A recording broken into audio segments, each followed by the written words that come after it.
don't see too many like me, cause I am one of the reasons you do what you do when you wanna be me instead of you, cause I am still on beat, showing love to the streets. Come on, you know me, cause that's who I am.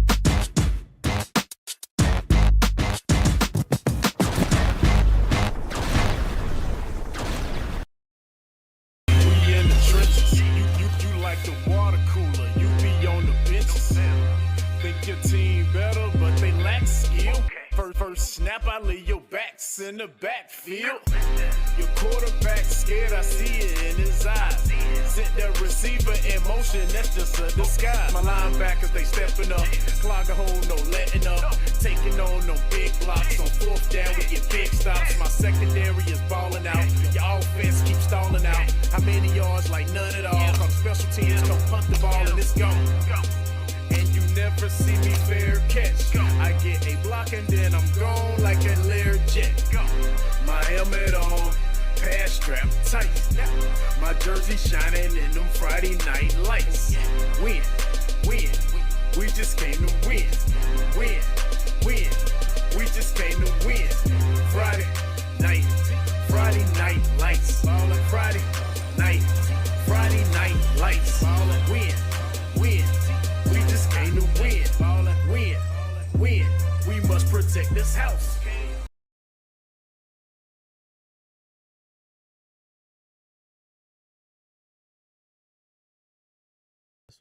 Now about that. Now you guys can hear me. Now, good evening, everybody. Welcome to Red Zone Radio Show, brought to you by Whitetail Properties up in Falston, whitetailproperties.com. You can check them out today. Here's a cool little website they got, Whitetail Real Estate. Browse properties, find an agent, list your property, find out everything you need to know about it in your state, county, or city. Whitetail Real Estate, your rural real estate experts. Thanks for joining us on the Red Zone channel tonight, everybody. Got a big show tonight. We're going to get you right out to the field here in just a moment. We're going to start here on KTCBroadcasting.com. We're going to send you out to Alexander Central first for the Burns Bulldogs and the Alexander Central Cougars. Now they are they're not plugged into an actual internet, so they're using the wireless internet tonight, folks. So they are a little choppy, buffering just a tad, just a little bit. So hang in there with us, and we're gonna just do your best. The scoreboard is out for us, our camera scoreboard, so you will not have that on the screen. But here we go. We send it out to Alexander Central for Burns Bulldogs and the Cougars.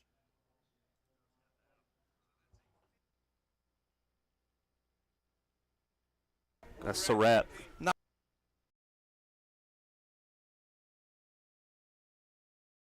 Down. Ball's at 36. Triple wide receivers to the right. And again, that little pistol set. Mooney claps the hands, and he'll give it to Norris. He'll try the left side. Got room. He's got room. 45, 50, 45, 40. There he goes. 30, 20, 10. He'll go in for a numbers bookkeeping touchdown, Matt. Yeah, took the handoff to the left side pretty well untouched all the way for the Bulldog touchdown. Jeremiah Norris, big-time run for the first score of the game. So Norris puts the Bulldogs ahead. Nealon Cole extra point coming up, and I told you he's our player to watch. And he lit him up for 64 yards on that touchdown. Yeah, 10 minutes, 16 seconds left. Just started this game here in the first quarter. So that's first drive of the game for Burns. About as easy as a drive gets. A 19-second drive, 2 plays, and 81 yards. The Burns might be going for 2 here. Yeah, looks like they're doing a little swing and gate action. Yeah. So the Nealon Cole 2-point conversion. And Mooney's got the snap and little pop pass wide open, and that'll be a 2-point conversion. We'll be right back. Burns up 8-0 on your Wright's Jewelry scoreboard. Since 1968. And now to attend this year's Cleveland County Fair, September 28th.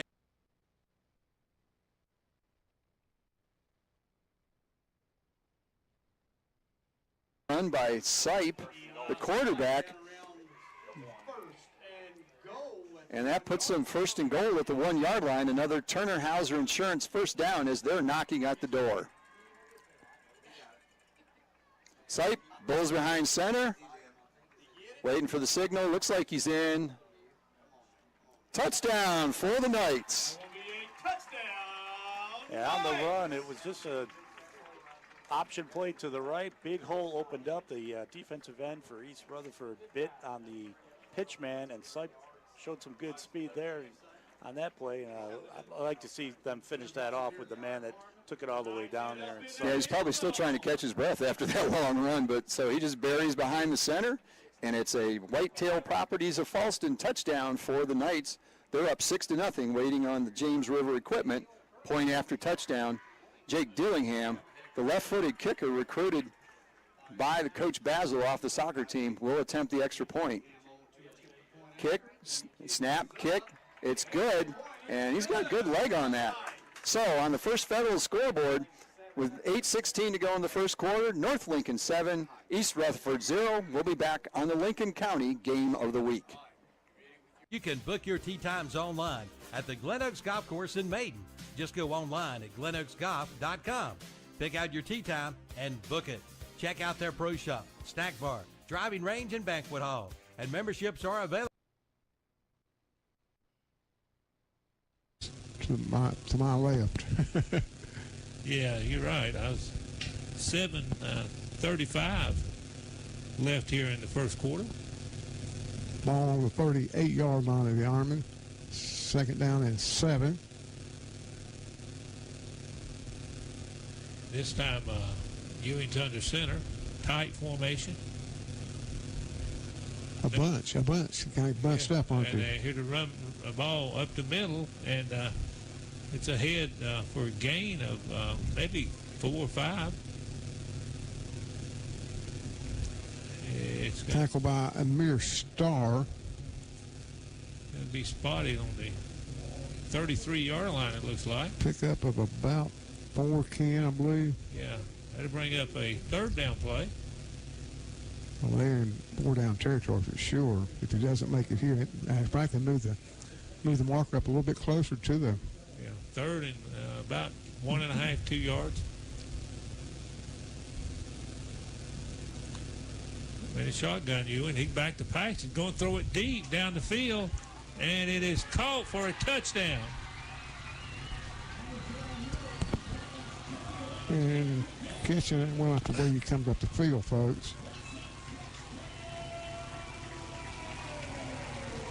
Number 4, Lattimore. Lattimore with the touchdown. It was third and short, and it was pass and play all the way, folks. And he got open down the right sideline, and the pass was right on the money.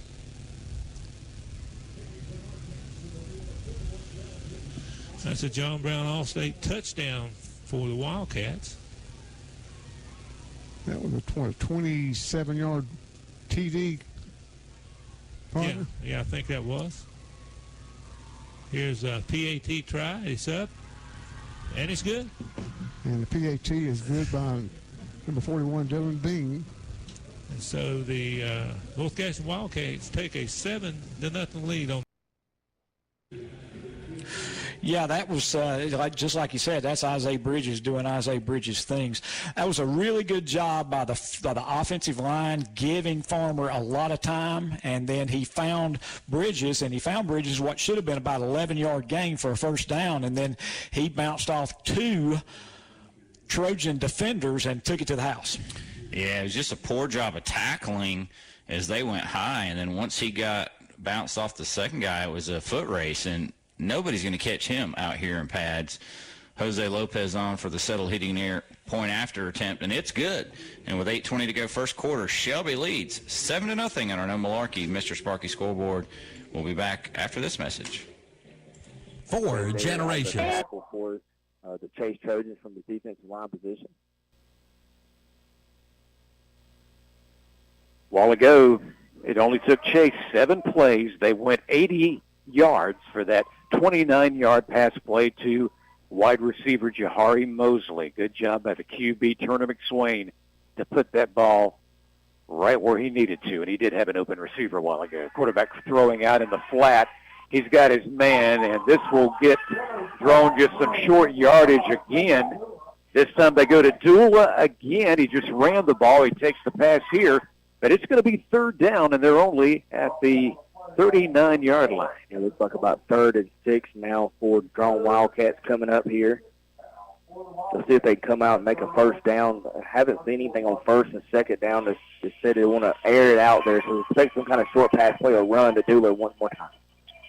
They've got the cowbells out here at Drone tonight for their Wildcats, hoping they can come up with the yardage for 3rd down and 6. Tillery rolling out of the pocket is going to let it fly. Man open on the wide far side of the field, and it is caught by Cunningham, I believe. He has got the first down, and he is going to be very close to midfield. Yeah, we saw the advantage of Eli Tillery there, just a 6'7" quarterback. We talked about him earlier. Man, he was able to just step over the defenders for Chase and make a great throw down the field. It gives him the first down of the game for the Wildcats. That was a 9-yard pickup, and it gives them their first Mi Pueblito Mexican first down of the game for Drone. Remember, they have over 100 Mexican dishes to choose from at Mi Pubs. Back to the running game, Dula again, and he will get across midfield into Chase territory down at the 49. Yeah, number 21, Caleb Shires, if everybody remembers correctly. He was our positive character player of the week award winner, making a tackle there for Chase. That'll be 2nd and 7 now, looks like for Drone. Don't forget, this is a Friendship Family Dealership Game of the Week on WAGY when we talk about Rutherford County High School football and our Clash Game of the Week. Tillery wanting to go to the air. He will right along the Chase sideline. Caught and immediately stepping out was Connor Pinkerton. Tell you what, Eli Tillery looks like he's got a pretty good arm on him, too, so he might be a pretty good big weapon there for the Wildcats. 3rd and 1 now coming up for Drone. I'm going to be honest with you, JB.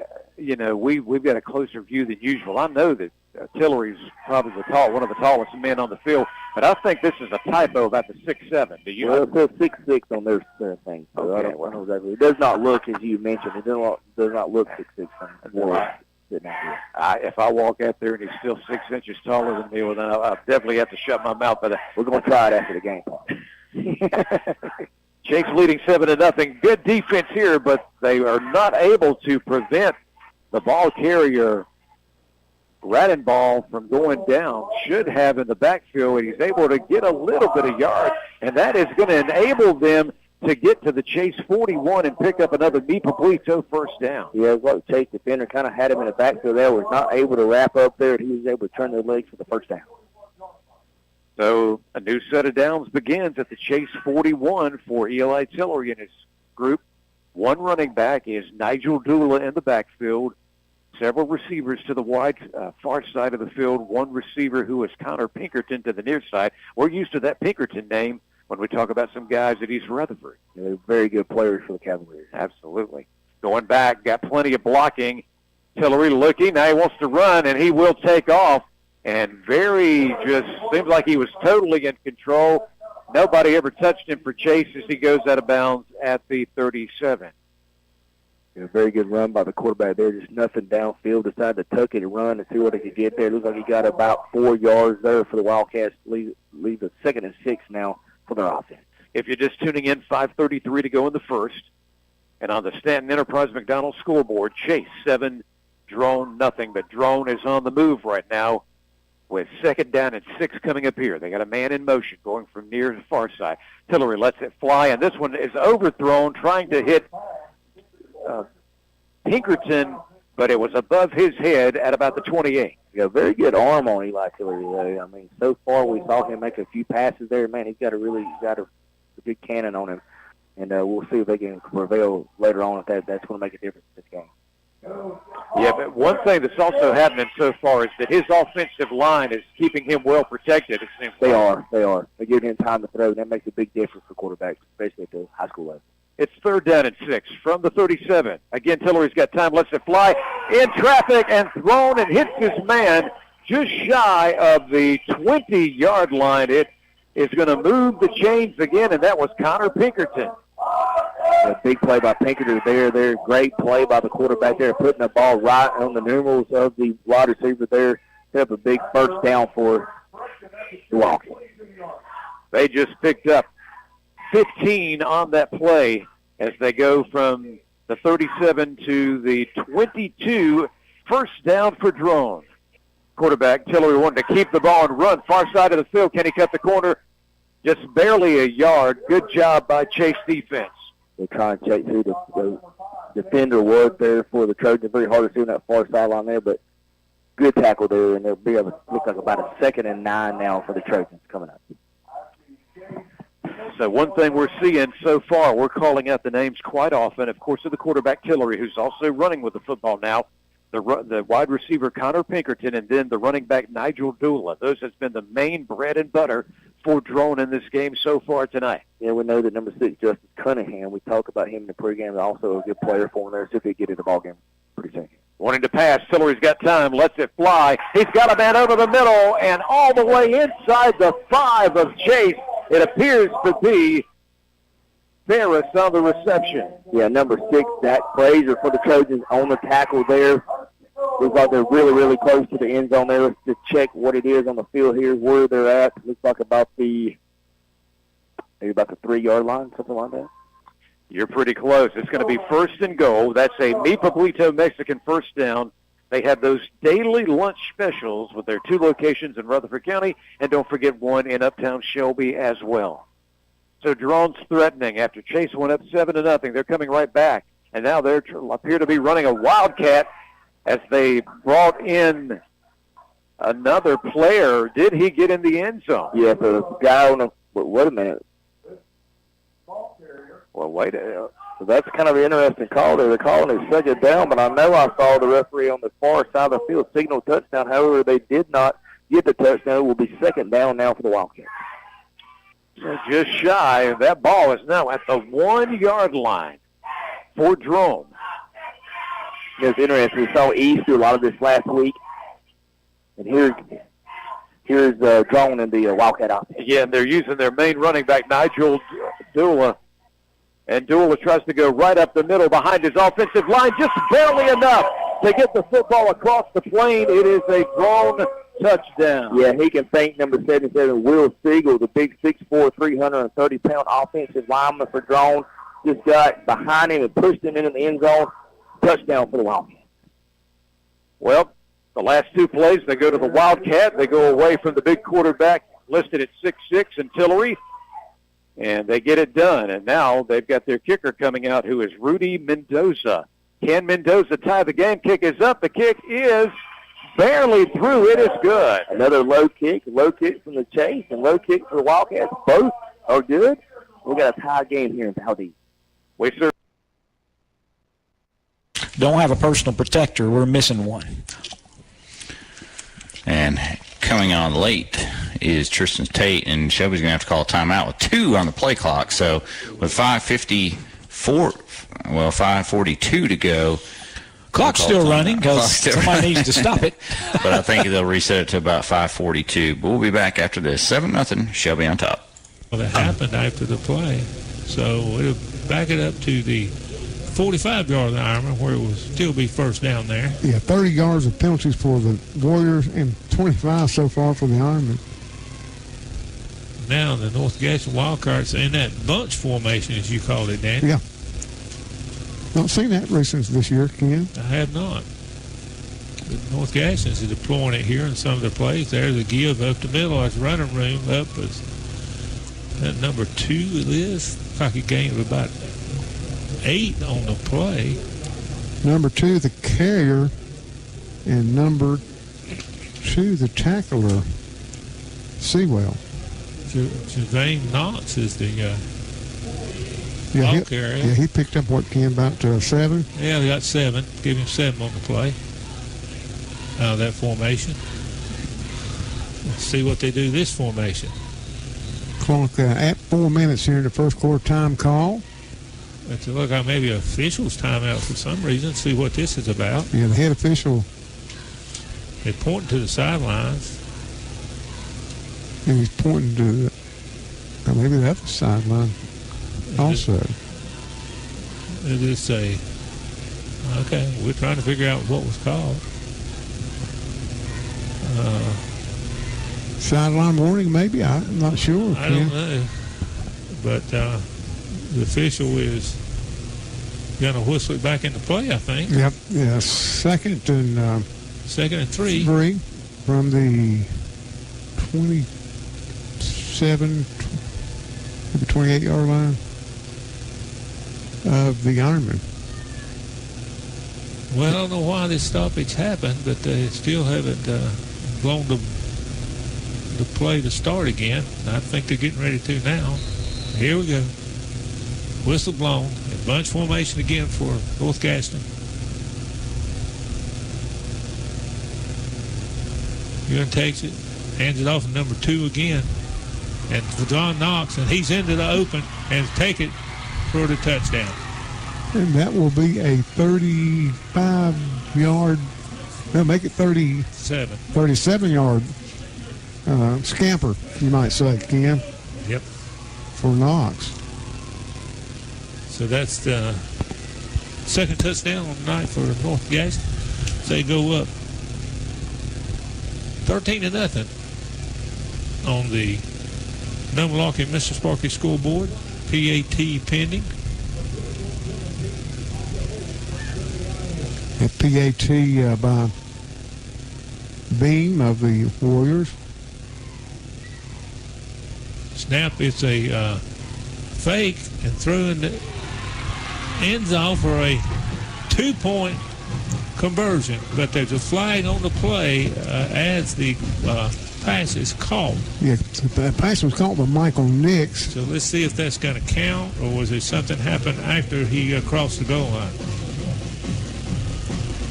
Boy, we've had a lot of flags tonight so far. We have. The game's not even got in the second quarter yet, Ken. Yeah, that flag happened on the away from the play on the left side. The play flowed to the right. And so I believe it's going to be against North Gaston. Yeah, they're going to back them up, Ken. So that will negate the 2-point conversion, and they'll have to back up and try it again, where they are going to kick it. Ball will be kicked from the 15, and kick is up, and good. It's apparently made it across the... That's Dylan Beam with the point after. So that makes it 14-0. North Gaston on the Numilawky Mr. Sparky scoreboard. We'll be back after these messages. Our side, but they'll keep it on the ground this time, and that means Nigel Dula making a move. Dula inside the 30, across the 35. He's all the way to at least the 37-yard line. Yeah, really good run there. Looked like he was going to bounce outside. Did not do that. Right back. Made a little cutback move. Busted inside. What a big game by Drone. How would you like a new heating and air conditioning system for just $85 a month? Of course you would. And you can. Yep, that was a huge gain for that young man as he just went 15 yards to the 37. And already in this game, Drone's got 6 Meet Pablito first downs. By the way, earlier in that first drive where they scored, Chase got 3 at that time. Again, Tillery wanting to go to the air, and he's got his man, breaks away from being tackled, still stumbling and bumbling across the 50, all the way to the Chase 39. That was Evan Ferris, and we've got a BAM LLC penalty flag at the end of this play. Man, that was a big run by the tight end there for Drone. Let's see what the penalty flag is going to be. Going to be a face mask call on the toes and attack on the end of that run. Now Drone is really setting himself up down deep in Trojan territory. Things are going well for this offense of Drone right now. Thanks to the penalty, they'd already picked up considerable yardage and got another first down. But after they mark off this huge face mask penalty, they are definitely going to be in the red zone. It's now going to be 1st and 10 at the Chase 24-yard line. Yeah, what a run by number 44, Jacob Moe, their 6'3", 245-pound tight end. Looks like Travis Kelsey for the Wildcats. Duel of that one running back in the backfield. Quarterback looking, though he wants to throw. Tillery is going to let it go towards the back of the end zone. He's got his man, and that is a Drone touchdown. So things are going well for this football team, who is really running a very smooth offense right now. They take the lead for the first time tonight. That was a 24-yard touchdown pass. What a pass it was. Deep in the corner of the end zone there. Great pass by Eli Tiller there. One of the best passers we saw so far early in the season. Here is Rudy Mendoza in for the PAT. There's the snap. Ball's down. Kick is up, and the kick is good. On the Stanton Enterprise McDonald scoreboard, locally owned and operated, it's now Drone leading Chase 14-7 with only 9 seconds remaining here in the first quarter. It's attempt, and a whistle comes out before the snap.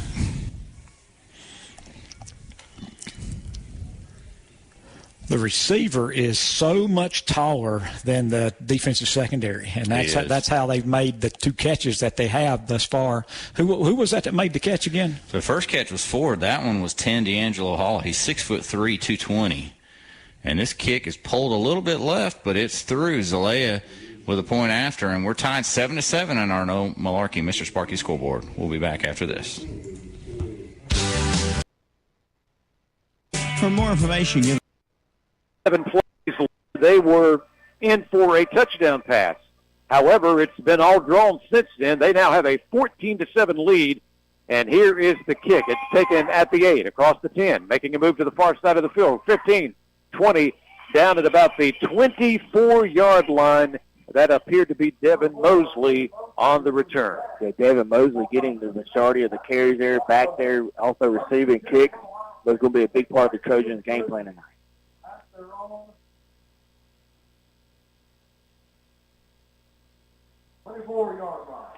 So that'll be time for one last play. There was just a few seconds more than I thought on the clock here in the first quarter. So Chase will get off another play, which will be the end of our first quarter. Let's see what they want to do here on 1st and 10. They're going to go to the big man, and that means, of course, Murray with about a 1-yard gain to the 25. Yeah, number 50, Jesus Becerra, a 6'2", 300-pound defensive lineman there for the Wildcats on the stop for Drone. That's going to end the first quarter so far. Drone 14, Chase 7 on the Stanton Enterprise McDonald scoreboard of the Friendship Dealerships Rutherford County High School Football Clash of the Week. Friendship in Forest City on Highway 74 Business, the home of Chrysler, Dodge, Jeep, Ram, and also the Nissan dealership as well.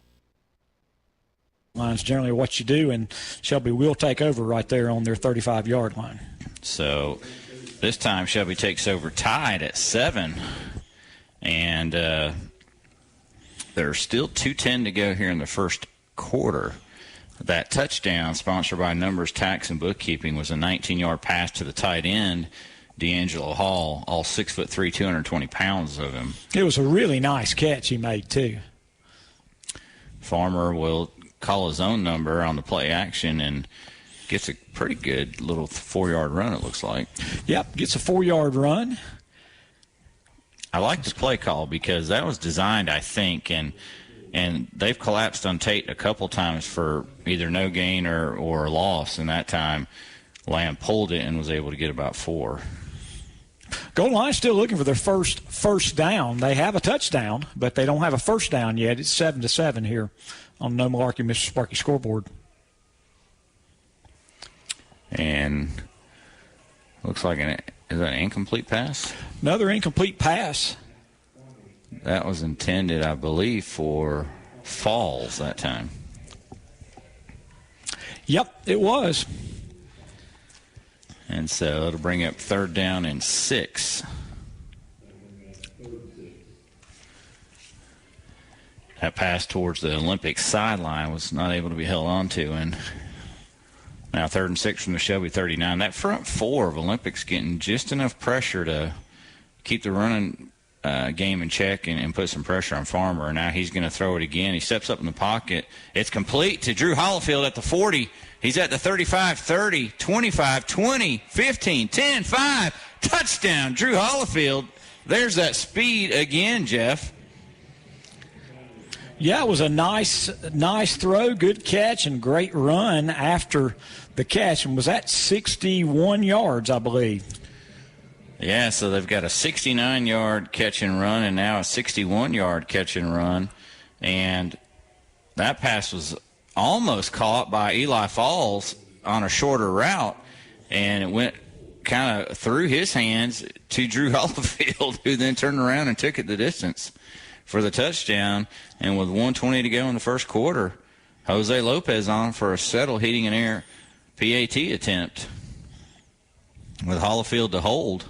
Flag comes out pre-kick. Yeah, that's one of the upbacks move before the snap, so that'll be a 5-yard penalty.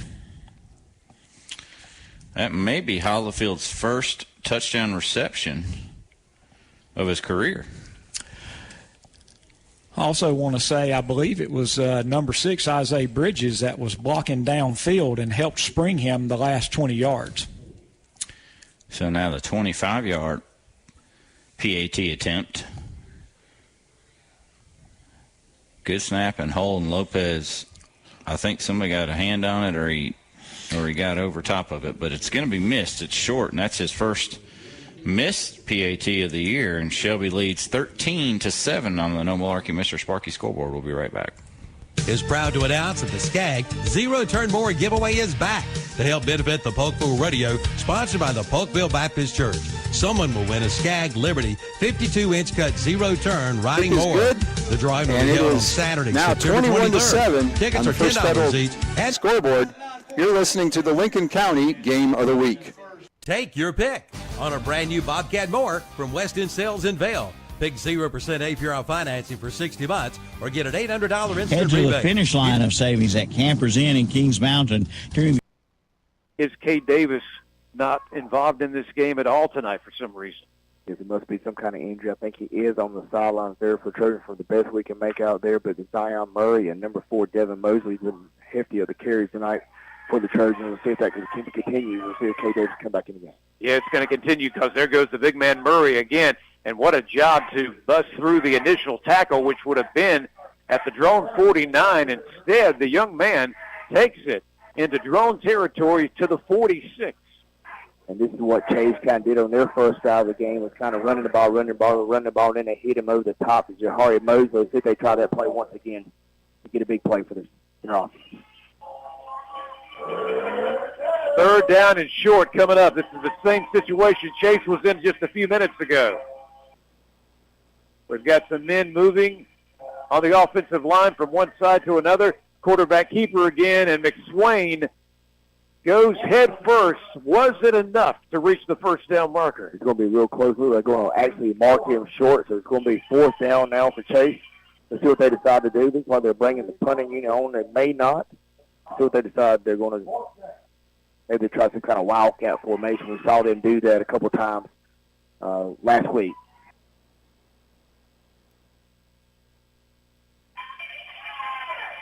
Looks like they will go for it here. The jumbo package on for the Chase Trojans. Yep, it's usually a winner. We'll see here. It's a high snap, though. Trying to cut the corner. You better make your move. He's got it. 40, 35. Mosley will be driven out of bounds at about the 24-yard line. A good call by the Chase coaches. Yeah, and that play was so successful. I would not be surprised to see Jahari Mosley get that more often in that wildcat look. He's certainly been one of the stars of this game for Chase so far tonight. He's got the one touchdown on the receiving end of that. And in the Wildcat, Jahari Mosley just gave a big gain to Chase. And as JB let you know, another Meepa-Polito first down, which they had to have. It was 4th down. Yeah, he's got 4 catches and 1 carry so far for Trojans, being a big part of what they want to do right here in the second quarter. It's the 3rd first down of this drive for Chase. It started on their own 24. Going deep downfield towards the end zone. And incomplete. The coverage man doing a good job to get his hands in front of the football. Yeah, Jahari Mosley almost made a spectacular catch in the back left corner of the end zone there. Not able to reel it in and bring up 2nd down now for Chase. Yep. Credit with all the coverage. Mosley still almost got his hands on that football. Mosley must feel pretty good about the matchup he's got. I think as soon as he left the box, he just threw his hand up. Hey, throw me the ball. Try to go make a spectacular play for the Trojans. The ball is still at the 20-yard line, but we're talking about Chase at the drone 20. Big play coming here. Back to the running game, up the middle, and going to take off to the end zone. A 20-yard touchdown run by Zion Murray. Yeah, big play by the Chase offensive line, opening up holes. Zion Murray just found those holes, put it in the end zone for the Trojans. Well, that's what Chase needed. They were down 14-7. Now it's 14-13, and it'll be interesting to see if they will kick it and tie it here, or will they possibly go for 2 points. The Chase really likes to run the 2-point conversions. They've done it a lot this year so far. There it is. Yeah, but you're right. They're going for 2, and they're going to try to do a pitch to the big man, and Zion is not going to be able to get across the goal line, so it did not work out.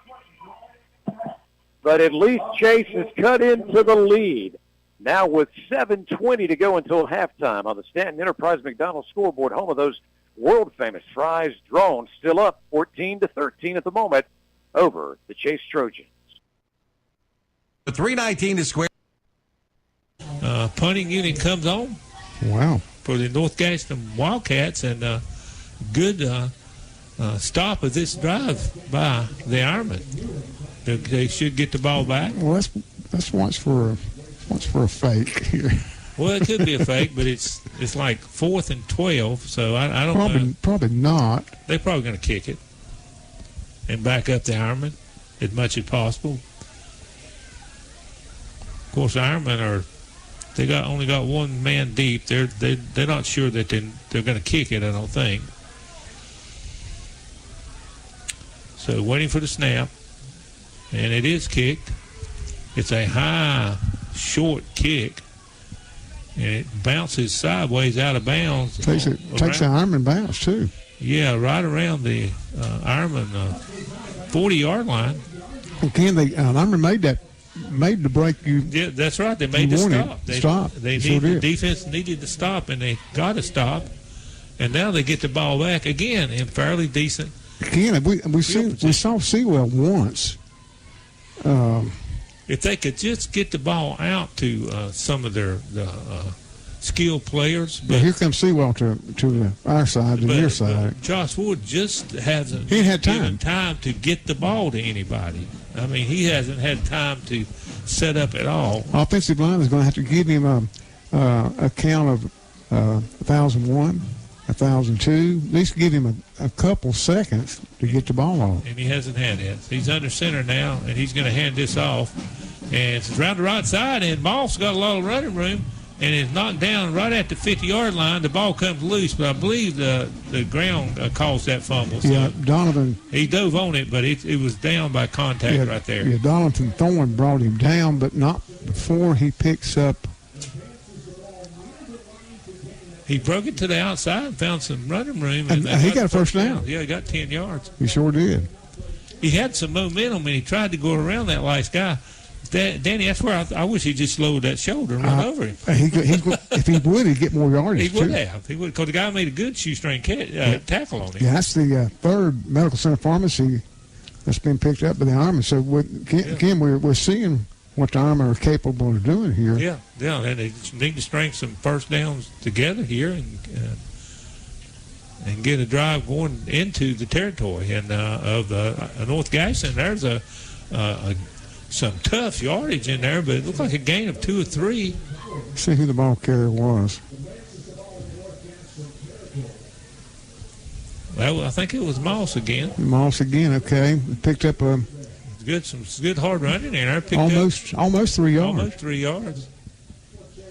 He was initially stopped, Ken, and with his size and the bulk, he punished the tackler a little bit. Well, if the Ironman can get this running attack going a little bit, and then maybe that'll open up just a little bit more time for the passing game. Yeah.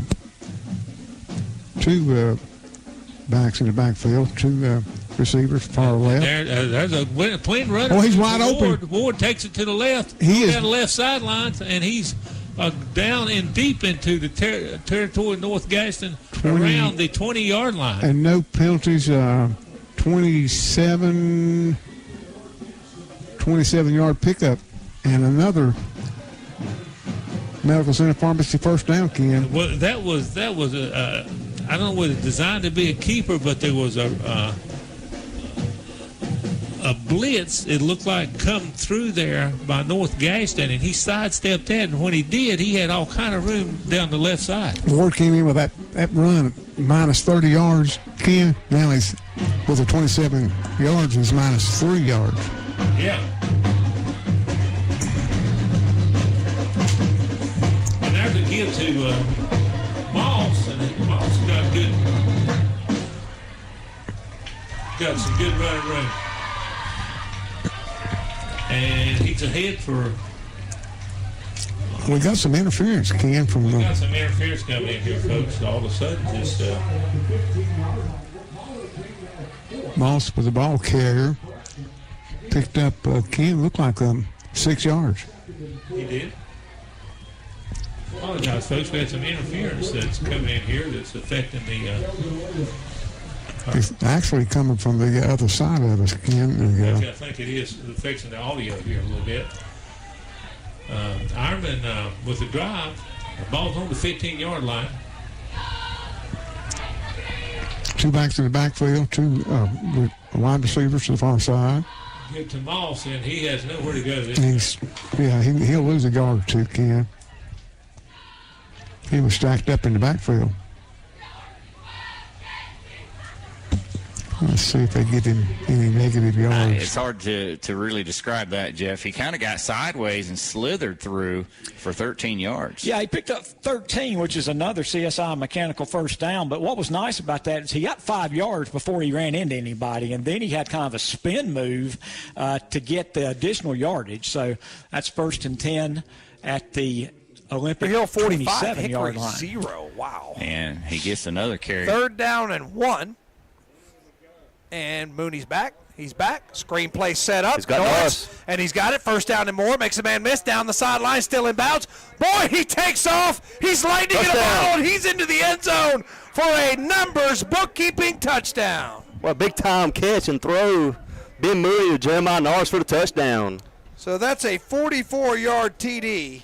Mooney had pressure. Looks like they might have got to him, but Norris caught it in an open field, and as I said earlier, he's dangerous. He can do a lot of things there, even receiving the ball. That makes it 28-7 on your Wright's Jewelry scoreboard. Neal and Cole extra point coming up, and I tell you what, I thought they had him, and he just hit another gear and just outrun everybody. Thank you, Trent Marty, for getting our scoreboard camera set up.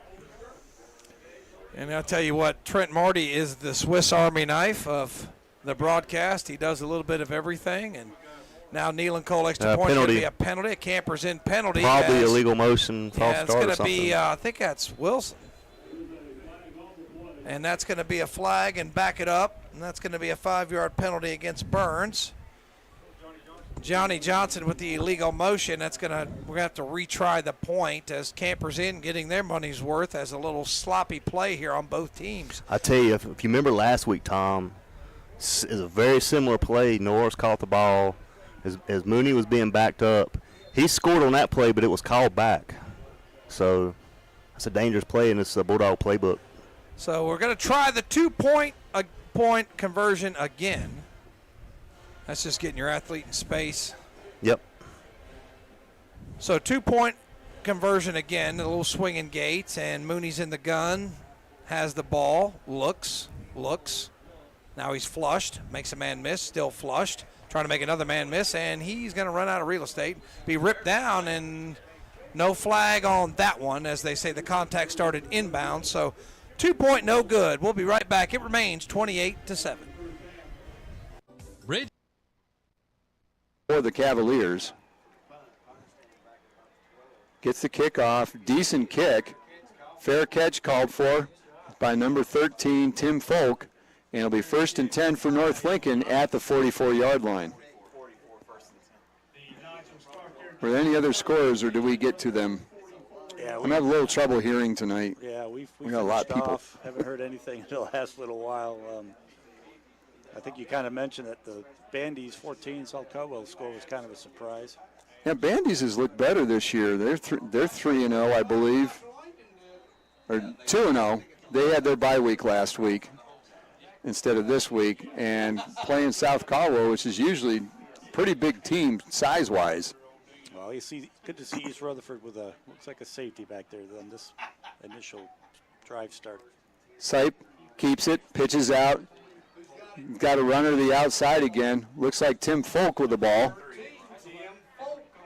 He gets across the 50-yard line to the 49, and that will be a gain of 6 on that play. And they're just grinding him out, and then all of a sudden they explode for the big play, either running or passing. They've done it both ways tonight. Yeah, like you say, they're staying away from the interior of that East Rutherford defense, just attacking those edges. Good play calls and then great decisions by Sipe. He's been impressive for.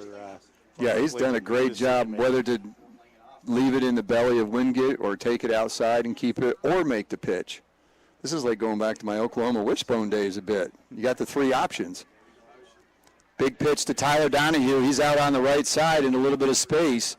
He's going to be close to the first down. And they've got him to the 45-yard line. That'll be a Turner Hauser Insurance first down for the Knights. Yeah, they had 3 wide receivers and a slot to that side. Lone running back and just ran a simple toss to the wide side of the field with all those blockers out there. Not a bad job there by number 24, Dixon, for East Rutherford to kind of fight through all those blockers and at least make the stop. Normally they've been getting free out on the outside. Sipe has the ball, hands it off to Wingate up the middle. He's got an opening. He's across the 20, the 10, and he's finally brought down from behind. Tackle's made by number 4, Tisdale. Elliott Tisdale, who tried to save the touchdown on the first drive when he ran down Sipe from behind after a 67-yard run. But it's going to be another first down for the Knights. First and goal, just inside the 10, 9.5-yard line. So Wingate there with a run of about 23 yards. He gets it down just inside the 10. As Scott said, first and goal for the Knights. Looking to put another touchdown on the board. It'll be the 3rd one already this quarter. Handoff up the middle. Wingate again. Gets it down to about the 6-yard line. Yeah, that time they got to try to test that interior of the East Rutherford defense, and number 75, Spratt, for the Cavaliers. Was able to bring him down after a 2-yard gain.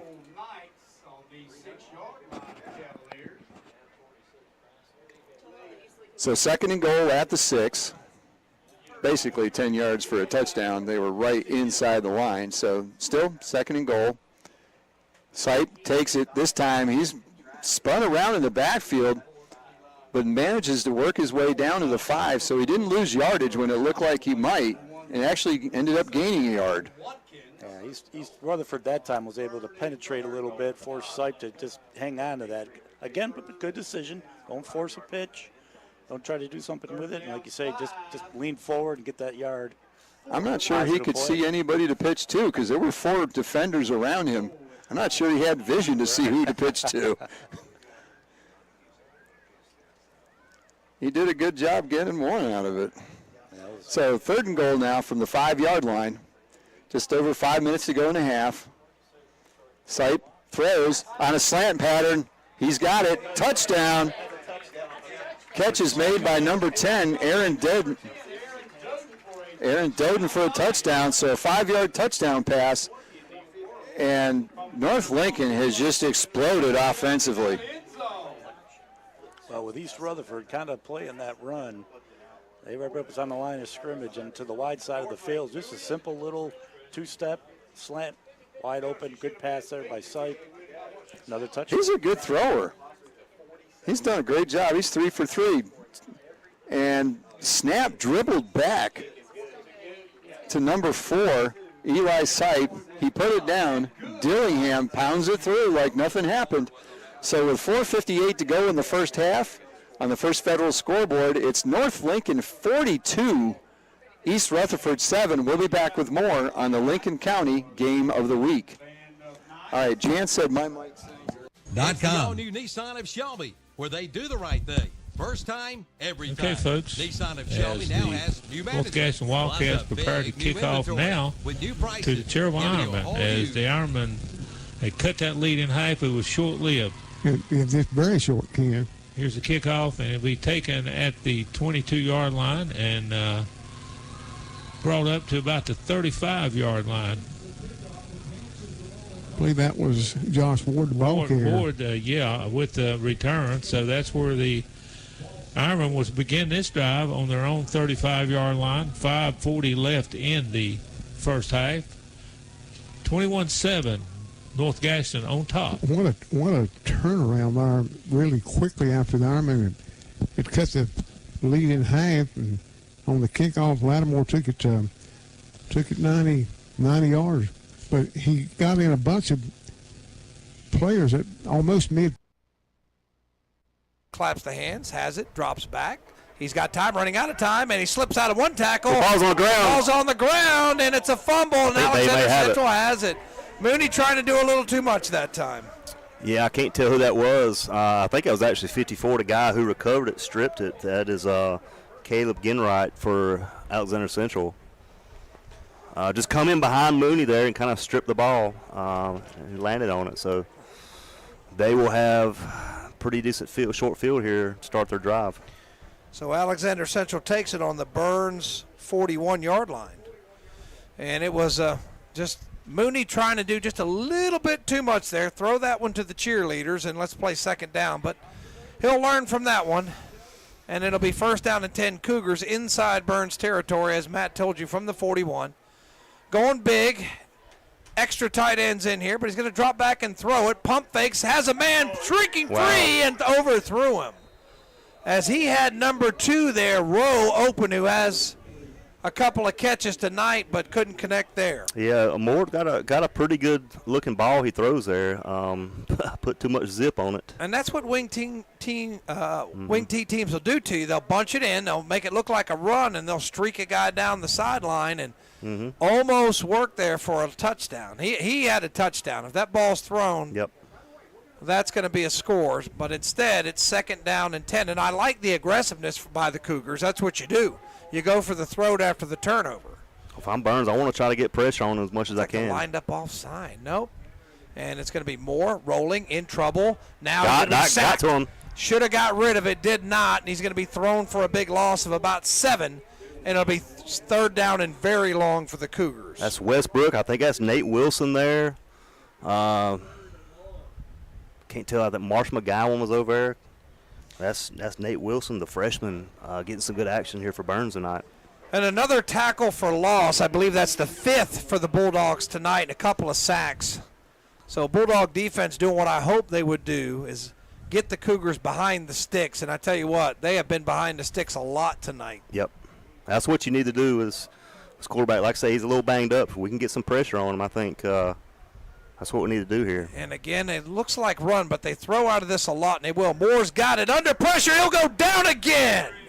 As another sack, and McGowan and his buddies get him again behind the line all the way back to the 50. McGowan, I think McGowan will get credited for the sack, but initially hit there by Bo Westbrook, 51, to stop his progress. Ball was right on the 50.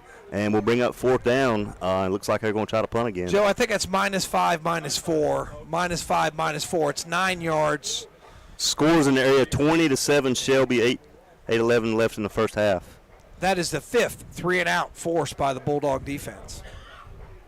So back again, the most valuable player for Alexander Central, their punter, and that's another boomer. And this time it's going to be caught and fair caught at the 20. Maybe inside the 20. Let's see where they spot it. Yeah, inside the 20 at the 17-yard line. So with 6:31 left to go, second quarter, Burns will take it on their own 17, but their defense makes a stand on the 2 sudden change on the onside kick and the fumble. Burns forced a 3-and-out twice. Good job to Coach Devine and his defensive staff. Players ready for that sudden change. Absolutely. I like what I see defensively. Like I said, that carries over from last game. You know, Kings Mountain had a good defensive game that game as well. 4 wide receivers in for Mooney, and he'll give it to Norris through a little crease. I think that's Wilson. That's Goodson. Let's see, or Goodson. Let's see who it is, and he'll have 11 yards. Whoever it is, let's see who it is. That's good. And it is. That's Goodson. Yep. Okay, so Goodson, the ball carrier for 11 yards and a Falston Pharmacy first down. Looks like he's gonna stay out there. So Goodson with an 11-yard run, and then another run, and up the middle. Gain of maybe, Phil forward got about 5. Little last dive there got him a couple extra yards. So what number is Goodson? 6? 6. So 6 again for a 5-yard run. So if I'm Burns, I'm going to put this ball on the ground a lot. It's like Norris checking back into the game. Looks like Burns trying to milk the clock a little bit here. They've got it up Run to it down the to 6 minutes, 19 seconds They left. got it up to the 35-yard line. That's I'm not sure. What do they got, Joe? Why is the first down still back there? Okay, now they're moving it up. Guess the downsman was taking a little smoke break. Now he's there where he needs to be. Okay, it's 2nd down and 3. I mean, what was he doing? You got one job. All right, game clock should be at 5:55. So they're trying to get that reset. There we go. Let's reset there. All right, so now it is. Should be ready for action here. All right, 2nd down and 3. They gave him 7 yards. Yeah, that last dive, I think, got him a couple extra. So Mooney taps the helmet, signaling something. Coach is signaling into play. 4 wide receivers in for Mooney. He's in the gun again, and that's Norris who checks back in at tailback. And now Mooney giving some instructions to his offensive line, maybe changing the play. Maybe audible a little bit there. So again, he talks to him, claps the hands, and now he'll take it. Slant, too high, incomplete. He had a man, just threw it a little too high. That's Kenyon Surratt on that little slant. Had him just a little bit over his fingertips there. So 3rd down and 3. And Alexander Central a chance to get off the field. Wouldn't be a 3 and out, but only a 4-play drive. That would be definitely a win for the Cougar defense. As they're going with 5 guys right up there on the line of scrimmage. And look what they do. They come across. Yep. And that's going to give Burns a Falston Pharmacy first down via the campers in penalty. Yeah, they've been able to tip them off sides 2 or 3 times now. So, and like I say, can't tell what Mooney's doing, but I bet you that's another hard count. So, move the chains. 2 first downs on this drive. Both of them brought to you by the Falston Pharmacy. 5:29 left to go, 2nd quarter. Bulldogs up 28-7 on your Wrights Jewelry scoreboard. You're listening to Burns Football, brought to you by West End Sales. 4 wide receivers in for Mooney, who barks the signal, has the ball. Norris will try it. Left side, through a little crease, still on his feet. Powers his way for about 9. He's close to another first down. Yeah, it's going to be right at the 50, just probably about a foot short. And I've got him right around 100 yards. Got to give a shout out to Angela Tony, Floyd Williams. Some of the pretty loyal listeners we got there. Hope y'all enjoying the game. Should bring up 2nd and about 1 for Burns here. And I want to give a shout out to Angela and Emily Black for listening tonight. We appreciate your patronage and listening, and I think your husband wanted to make sure that I gave you a shout out tonight. So appreciate you, Mr. Black. Appreciate all the work you do for us.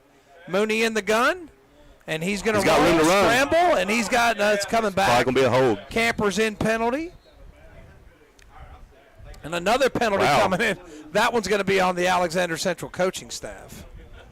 So let's see what we've got here. He was staring down that coach pretty hard there, wasn't he? Yeah. As an official, I've given the same look. I've heard you're terrible one too many times. Well, so what will happen there if it's holding against us? Unsportsmanlike on them. They'll enforce both penalties. Does it be offsetting?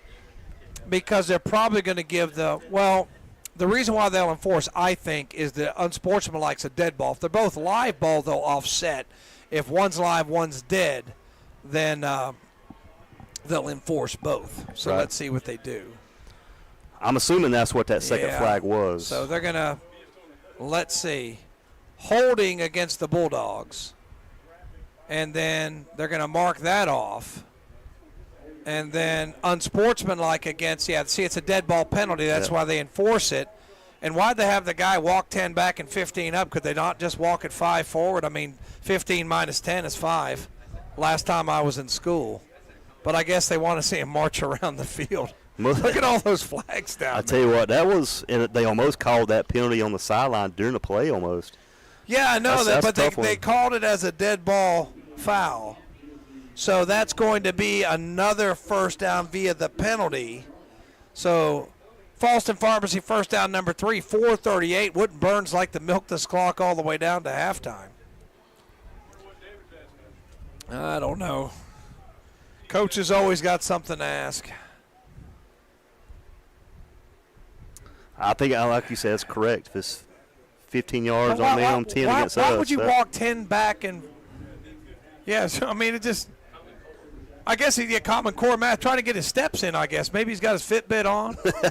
Got to get my steps in. I don't know what they're doing out Well, he there. got the call right, so that's most I mean, it was important thing. right, Yeah. but it's like walking 10. I guess they make you do that. Just, I don't know. And that's those penalties are brought to you by Campers Inn of Kings Mountain. And it is 3 wide receivers right, 1 to the left. And Mooney in the gun. Snaps it back and going to throw it out. Got in the Warlick flat. over there. Warlick, and he's got it. He's got some yards. 5. Dragging a defender close to another Falston Pharmacy first down. He may have it. He's going to be right on the sticks. Like I say, drug the defender the last yard or so. Looks They're going to like give him 9. Man, he's right on the sticks. About a foot short there. So if Burns can convert, it'll be the 4th first down of this drive, and the 2 of them were via the Campers Inn penalty. And triple wide receivers to the left, 1 to the right. Mooney gives some directions. Checks his receivers. Now has the ball. Throws. Warlick again. Slant wide open. He's got big yardage. He's to the 20. He makes a man miss. He's to the 15. Hit hard, but powers his way inside the 15 for another Falston Pharmacy first down. I always like to see Graham Warlick get involved in this offense. Slant across the middle. And like I say, he's got the speed, and the agility. Over, and I'm trying to get the number. I think it was number 4. Cervante Goss. And Olympic gets within 7 at 20-13, and it was Cervante Goss.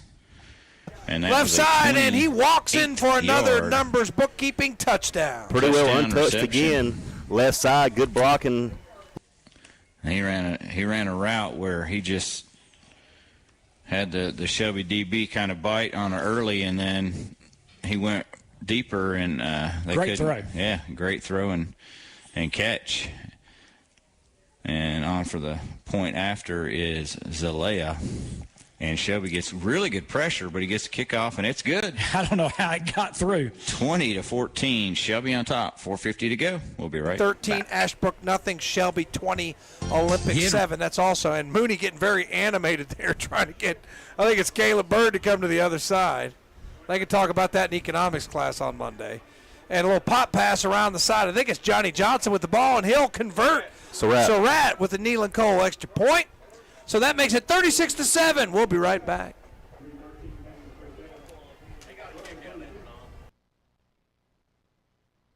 .net and like them on Facebook too. Welcome back. We had a touchdown sponsored by Numbers Tax and Bookkeeping. 28-yard throw and catch from Chance Cato to Cervante Goss. And point after, sponsored by Settle Heating and Air by Zalea is good.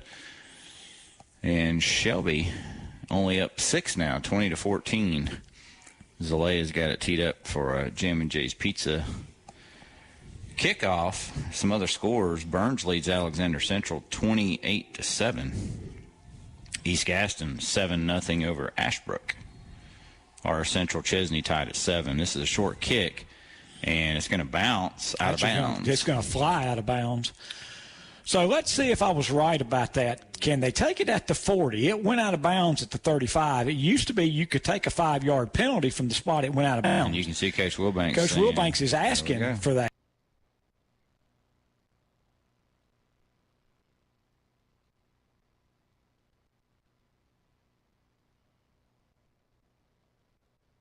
Shelby takes over. Here's the snap. The PAT try is up. And it's good.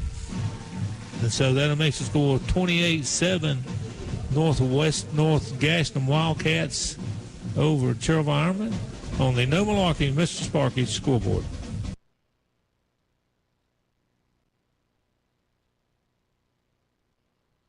Better team at 0-3, and at some point in time, the Shelby program is going to come back, and looks like tonight might be that night.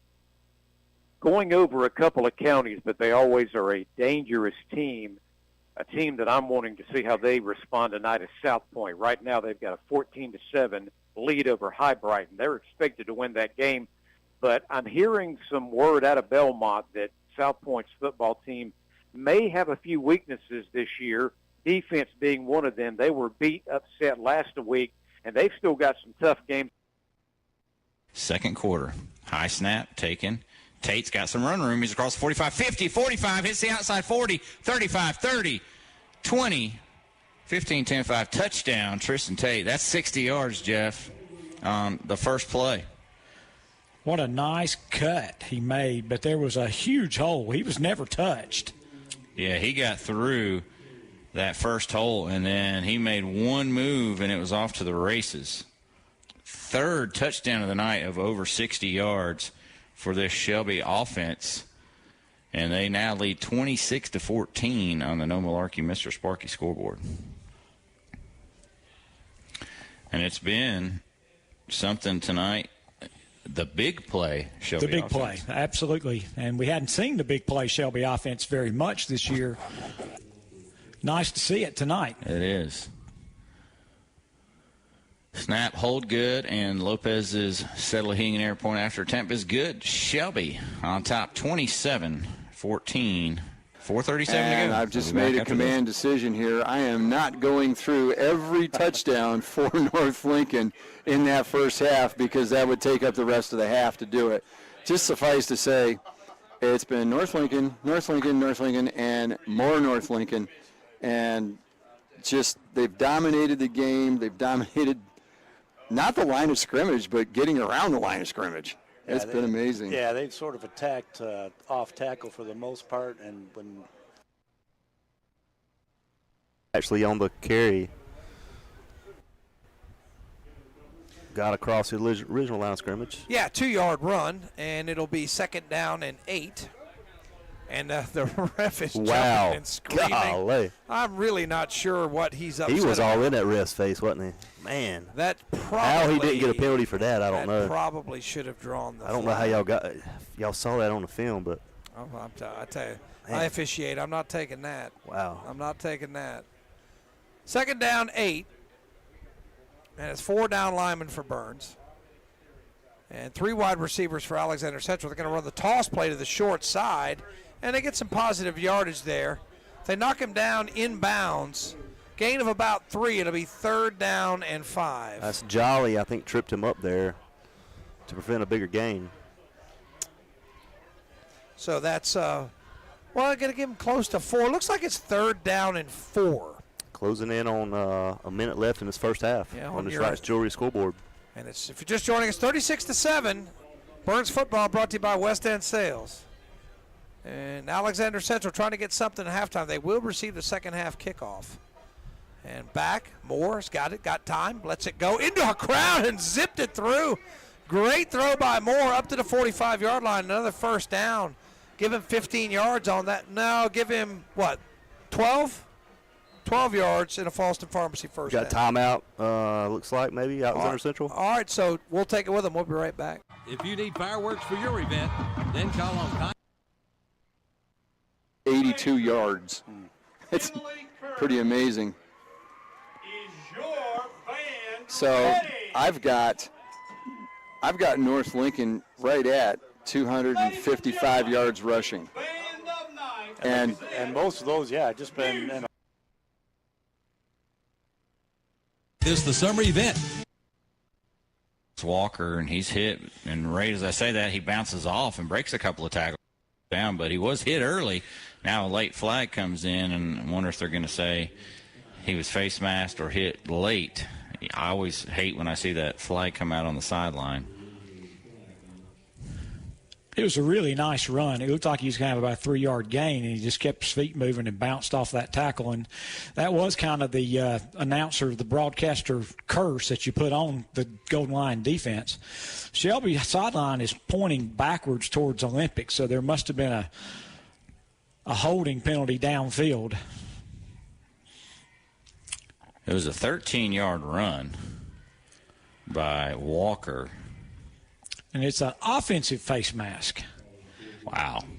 You don't see the personal foul offensive face mask, so it was basically a 13-yard gain and then a 15-yard penalty. So when it's all said and done, they're going to lose 2 yards off of it, and it's going to be 2nd down and 10. Yep.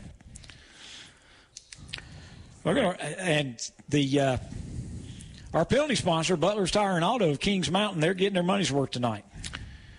Yeah, they are. Number of penalties both ways. 3:40 to go and counting, and Cato's going to throw it out in the flat to Graham, and he is blown up. Ball gets on the turf, and I think he fell back on it, but that was Jock Garnett who just lit him up. Yeah, Garnett did a great job on the tackle, and actually I think maybe one of the Olympic players covered that fumble because that ball was laying on the ground and somebody jumped on it in a white jersey. So that's going to be a 4-yard loss. So 3rd and 14. So now you just hold your breath because they're going to try to find those big, tall receivers, and you can't teach your defenders to be taller. No, you can't. So that's the second time they've thrown that pass to Graham that he's lost 4 yards. I think the first time Camden McGill got him, that time Jock Garnett got him. And it's 3rd and 14, Cato to throw. He looks short, goes longer. He's got a man. There's that tall receiver. He comes down with it and then carries it forward for the first down. And then it's again D'Angelo Hall, 6'3", 220. What a weapon. Yeah, and it was a really nice throw and a nice catch. Shelby tried to bring pressure, and Cato got rid of it quick enough that he was able to make the throw, and they picked up 17. And needed 14, they got 17. So there's 2:40 left here in the first half. First down for Olympic. Hall now with 4 grabs, including a touchdown earlier. Fresh set of downs. Clock continues to run. Shelby looks like they're going to do a run blitz, and they hit Walker. He's fighting for about 3. Yeah, he does not go down on first contact. Impressed with him. You're right, it's going to be a 3-yard gain, and we're going to make our way down to around the 2-minute mark. 2nd down and a long 7. And it's kind of like, I think Olympics like, okay, we'd like to score here, but we're going to kind of slow play this because they're giving up so many big plays to Shelby's offense. 2nd and 7, under 150 to go. Cato's going to throw. All he's got day. Him in deep, and he's got a man open. He overthrew him. But he overthrows it. And, again, that was number 15 running open. That's Alex Wiley. And that ball was just thrown too far. And he got about 2 yards behind one of the Shelby defenders. And that was one of those – every one of those passes – seems like every pass that has looked that way this year has been caught. Yes. And so maybe it'd be nice to get some breaks like that because it was a great route and throw about 1 yard too far. So 3rd down 7. What a great looking group of receivers, though. Yeah, they are tall and they run good routes, and they don't have enough guys on the line of scrimmage. Now they do. Cato rolls right and gets pressure late, and he's got to throw it out of bounds. He gets hit by Nick Norris, and he gets hit and knocked out of bounds. Yeah, he got knocked so far out of bounds, I was worried they were going to call a penalty on Nick, but he just hit him so hard that he knocked him 4 yards out of bounds, but it wasn't late. Yeah, so 4th and 7. And because of the incomplete pass, the clock stops. Shelby doesn't have to use their last timeout. Morales will have to punt it away, and Shelby's going to get the ball back with a chance to score before the half. Well, just hold your water. Don't jump. Don't make a silly mistake. Nazir Pitts out there. And it's a good snap. Punts away. Again, does a good job of angling it away from Bridges. And it's going to bounce and roll and roll and roll all the way down to the 13-yard line. 41-yard punt. When we continue on Downtown Radio. For all types of automotive needs. It's been a pretty efficient half until that interception that Farmer threw a little while ago. Let's see if he can bounce back from that on this drive. Again, Shelby leads 27-14 here with 1:20 left in the first half. Again, Shelby's got that extra blocker in there, and there goes Tate. Cuts it back in. Gets about 4, maybe 5. But it's gonna run the clock down quite a bit. Actually, they only give him about 3. Actually, they changed their mind. 4. They did end up giving him 4. It's okay if Shelby runs this clock out because they get the opening kickoff to start the second half. What you can't afford is a turnover. Yeah. So that got him a little bit of breathing room, and now Tate gets the handoff again and gets some really good blocking and then carries guys forward for a CSI Mechanical first down up to the 27-yard line. 10-yard run there by Tristan Tate. The 7th CSI Mechanical first down. All the Shelby first downs have been here in the second quarter. Farmer rolls right. He's looking downfield, throws on the run. He's got Falls, but Falls can't hold on to it. They'll stop the clock. 2nd down and 10. That was one of those sideline passes that you do on your 2-minute drill, Jeff, and he had him. Yeah, it was a perfect throw, and he's just got to catch it. Falls beating himself up over there, knowing he should have made that catch, and normally does.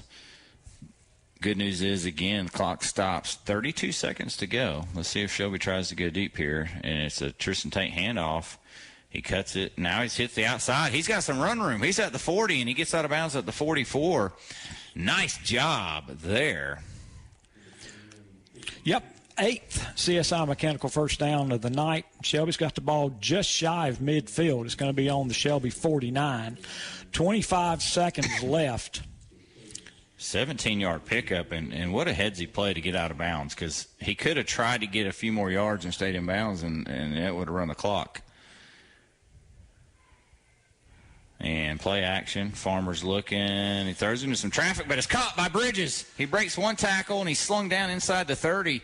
Let's see if Shelby calls a timeout. The clock will stop, I think, Jeff, as they move the chains, though. It will stop as they move the chains, and you've also got Olympic player down, and I think that's number 1, Solomon Ford, listed as the athlete on the roster. We'll keep it here. They mark it all the way down to the 27. 27, and this is where this is kind of where you miss the big leg of Berkowitz, because he could, you could attempt about a 44-yard field goal, and I guess they're going to go ahead and. If I'm Olympic, I'm not real happy about this because they've stopped the clock. Shelby's had a chance to go out and kind of huddle up, and you'd like to force Shelby to use that last time out if they're going to stop it. And now they do roll the clock, so Shelby's going to have to do something pretty quickly here. We're down to 13 seconds. They're going to run a play. They snap it. Farmer's going to look right, gets heavy pressure, throws it. It's complete to Tristan Tate, and he's going to be gang tackled at about the 26 with 2 seconds. Shelby takes her last time out. Now, I just don't know if we can make a 43-yard field goal. Yeah, I don't either. It would have been better for Tate to just drop that pass. He didn't want to because he wanted to make something happen. And Tate has made a lot of happen tonight. So and he got out of that first tackle. So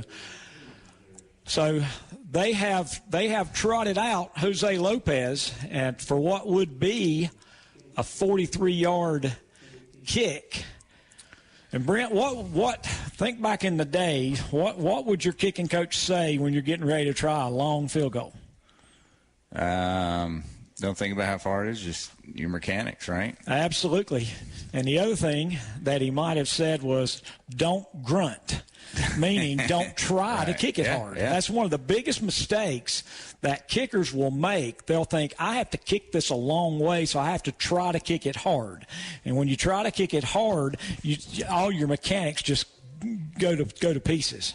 And so that was generally the last thing that I would tell a kicker, don't grunt. And they all knew what I was talking about. I might not have been smart enough to have told you that. I like how he does have the full 7 yards, so he's got it.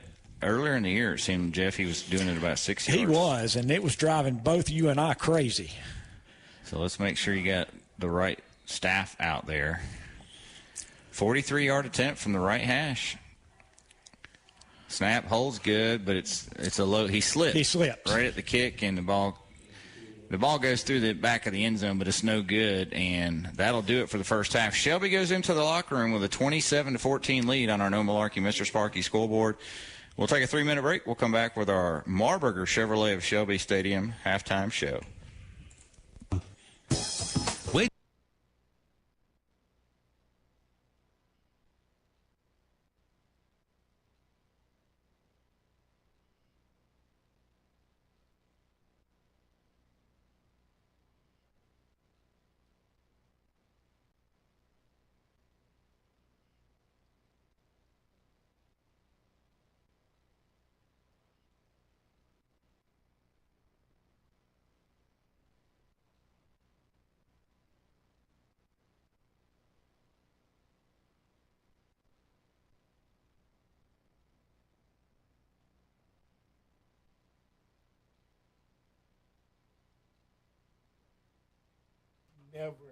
And welcome to the halftime show brought to you by Whitetail Properties, Redzone Radio in the house, folks. We've got some scores and highlights for you. Will Boykins is up in the house. And, Will, we got some scores across the board for you. You know, you got me on this camera, got my glasses pulled down. I look just like an old man. You don't want with the glasses pulled down.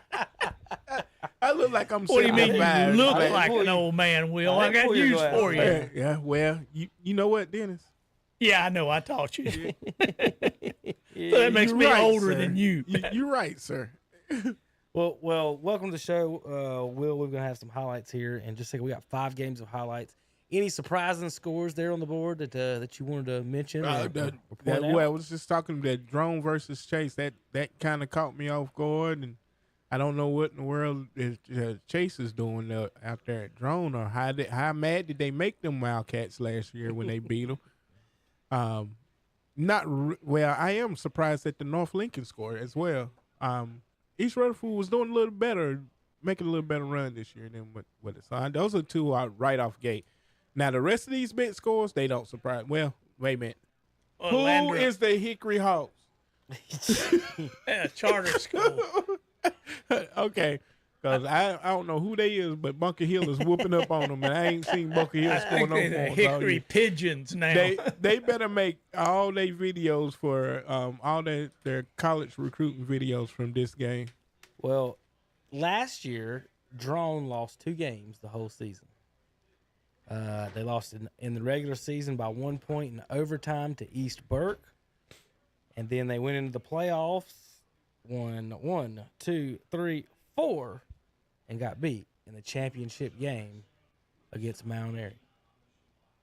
Or Western Championship. Western Finals. So made it to the Western Finals last year, the Drone Wildcats. Not a bad football team, Will. And so they're putting on the Chase Trojans. Sir, Yes, Chase Trojans went undefeated last year as well. Undefeated? They didn't go undefeated, did they? I'll look it up. Regular season, I don't think they lost in the regular season. 28-13. Finding inner flex with Duluth Double Flex. See, I don't even know what ads play. There's an ad deep. playing. There's a couple of ads playing. Make the play and win the road with the 2023 Honda Pilot Trail Sport. It's equipped to handle all of life's adventures amongst your daily routine and beyond. I didn't do it, Doc.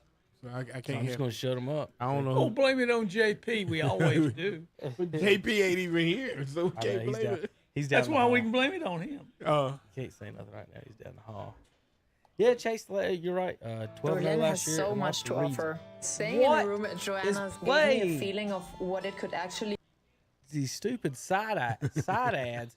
I can't even look up a schedule without some stupid ad playing on the side. Jeez, they lost. Chase last year lost their only game, 30-0, to the Reedsville Rams. So. Yeah. Excuse me, I had a dry throat all night tonight. All right, Will, you want to go over some of them scores? All right, we got the Burns Bulldogs 36, Alexander Central, which I told y'all was going to happen last week. 7.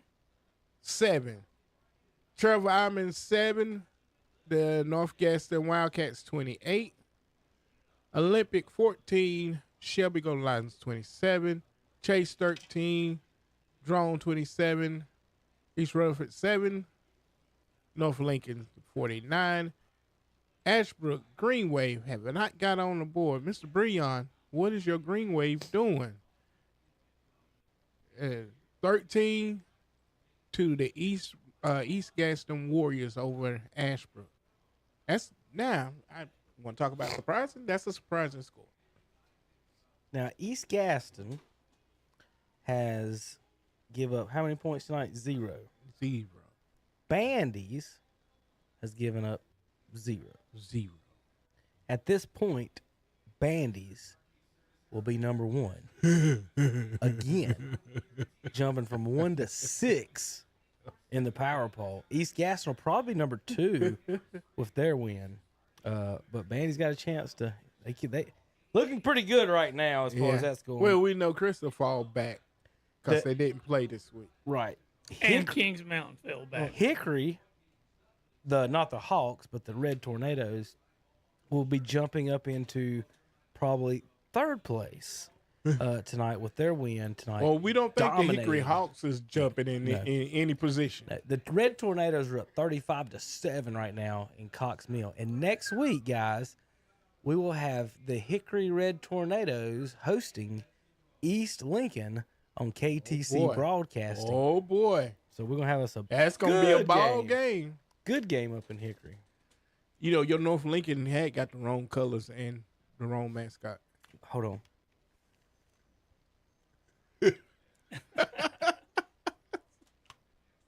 This is the best hat ever, Will. That's the North Louisiana Chargers.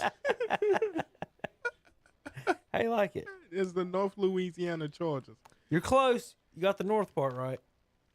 It's North Lafayette. North Lafayette. Oh, I knew they was from Lafayette. I knew they was from Louisiana.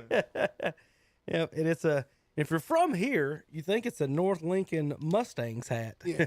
Because it's the East Lincoln colors. It says NL on it. So that's what I like. You know how much this hat costs, Will? $5. $6. Wow. You were under, so you get to go to the Showcase Showdown because you stayed under. But a lot of teams off this week. We are missing some scores around the area. Let's do some highlights. How about let's do some highlights for the folks at home and Will the Thrill, and I'm sure you're ready to see some highlights as well. I like to see the hits. We're gonna start not with the hits. When somebody get baited Shelby. How about Shelby Town? That is a big receiver. I heard him saying he's a big receiver, and I heard him saying it all night, but I didn't realize that he was that big. Well, good grief. He does look like a giant man when he. He's a big guy. He said all the receivers were pretty big. Jeff did. Yeah. Nice catch. Yeah, it's nice catch too. Now, he got some hands. So that made it. Well, it was Shelby 7-0 before that. Oh, they playing at Shelby. I thought they was away. Nope, they're in Shelby tonight. Shelby, this makes it 14-7. Over the middle. I guess that was intended for Falls. And 5 ended up. I don't know.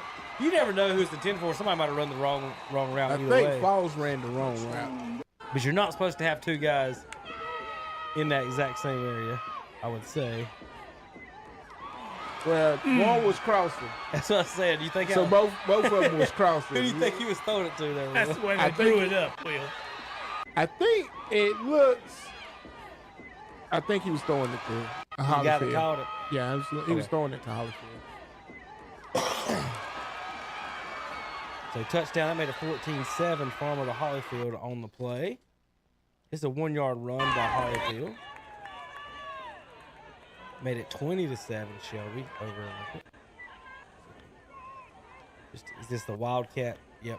Yeah, they got all their running backs in there and snap it back. But if I was gonna run that play, I'd have them a little bit closer. Will wanted a big hit. Here's a pretty good tackle. Not a huge hit, a good tackle. Good play The for tackle Shelby. for Good law. defense. Yes, it is. And that's my cousin Calvin Ramsey that made that tackle.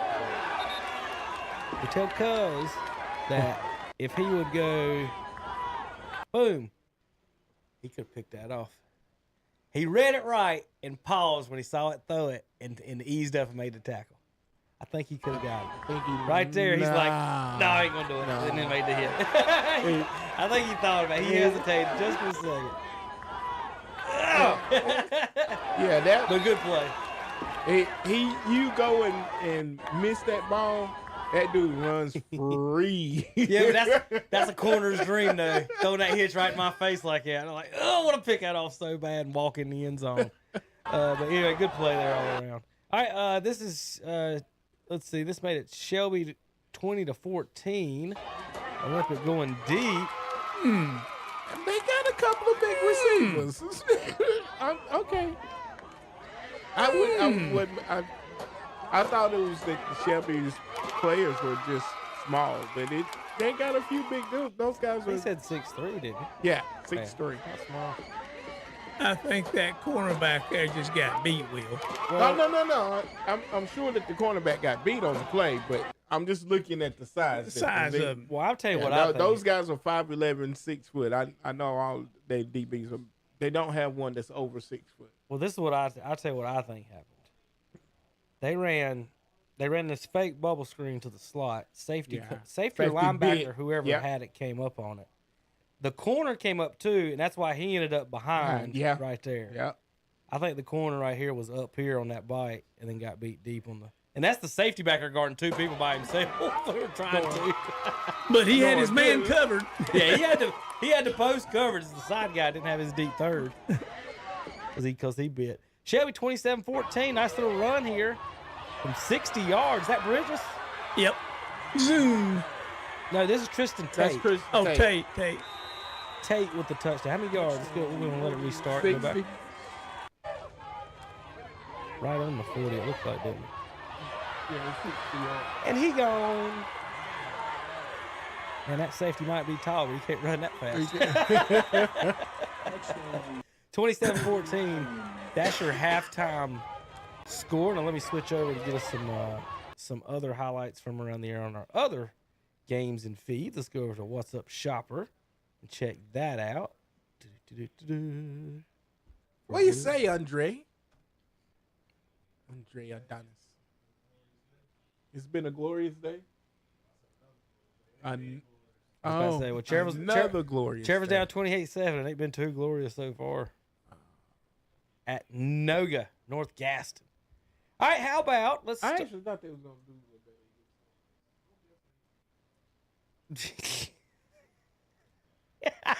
better. I did. Here's the Knights entering the field in North Lincoln up in Pumpkin Center. Pumpkin Center. I bet they're so happy they didn't call the high school Pumpkin High School.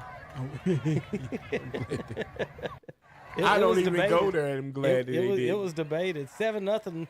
It's the North Lincoln taking the lead over East Rutherford. Quarterback keeper Eli Sight. North is the newest of the schools, is it not? Yes. Trenton Sherrill scores a quarterback scamper. East Gaston take a 7-0 lead over Ashbrook on this play. Ashbrook in the green helmets and all white. East Gaston, navy top, red helmets. That's the quarterback taking off right there if you couldn't tell, folks. He gone. Lefty? Is that a lefty quarterback? Is that Michael Vick back there? Number 7? Uh-oh. There you go. You better be ready, Burns and Shelby. Got a little Vic coming that way. How about Shannon Wingate with a touchdown for the North Lincoln Knights? Untouched up the middle. Good blocking up front for North Lincoln. They run that option. Who are they playing? East Rutherford. East Rutherford. Chase and Drone. Chase goes up 7-0 here in the first quarter. Nice little pass. That's a good McSwain. I don't know who the receiver is there, but corner got beat on the okie doke. That's just good hand work off the line. Yeah. And he got him. Good play overall. How about North Gaston going up 7-0 on the Cherville Ironmen? This is the extra point. It's 7-0. Burns and AC Reynolds. This is Bulldogs going up 14-0. Jeremiah Norris all over the field tonight. I can't wait to hear his final stat numbers, but Alexander Central had a tough time rounding him up. North Gaston going up 14-7 from 38 yards out. Mercy. Quarterback, did he keep it or give it? He gave it. They running like from the wing. Is that wing T? That's not wing. It's not wing T. I don't think because they were still in the backfield. Is that goal line? Well, no, that's wing T. That's it is wing T. Real T. Tight T. Tight T. It's lowercase T. That fullback, Will, you sitting there looking at him. He's a foot off the quarterback there? He is. Yeah. He's right there. Put it this way. That's tight. Put it this Good way. gracious. If somebody on that front line lets one go, He's gonna smell every bit of it. Fullback gets every bit of it.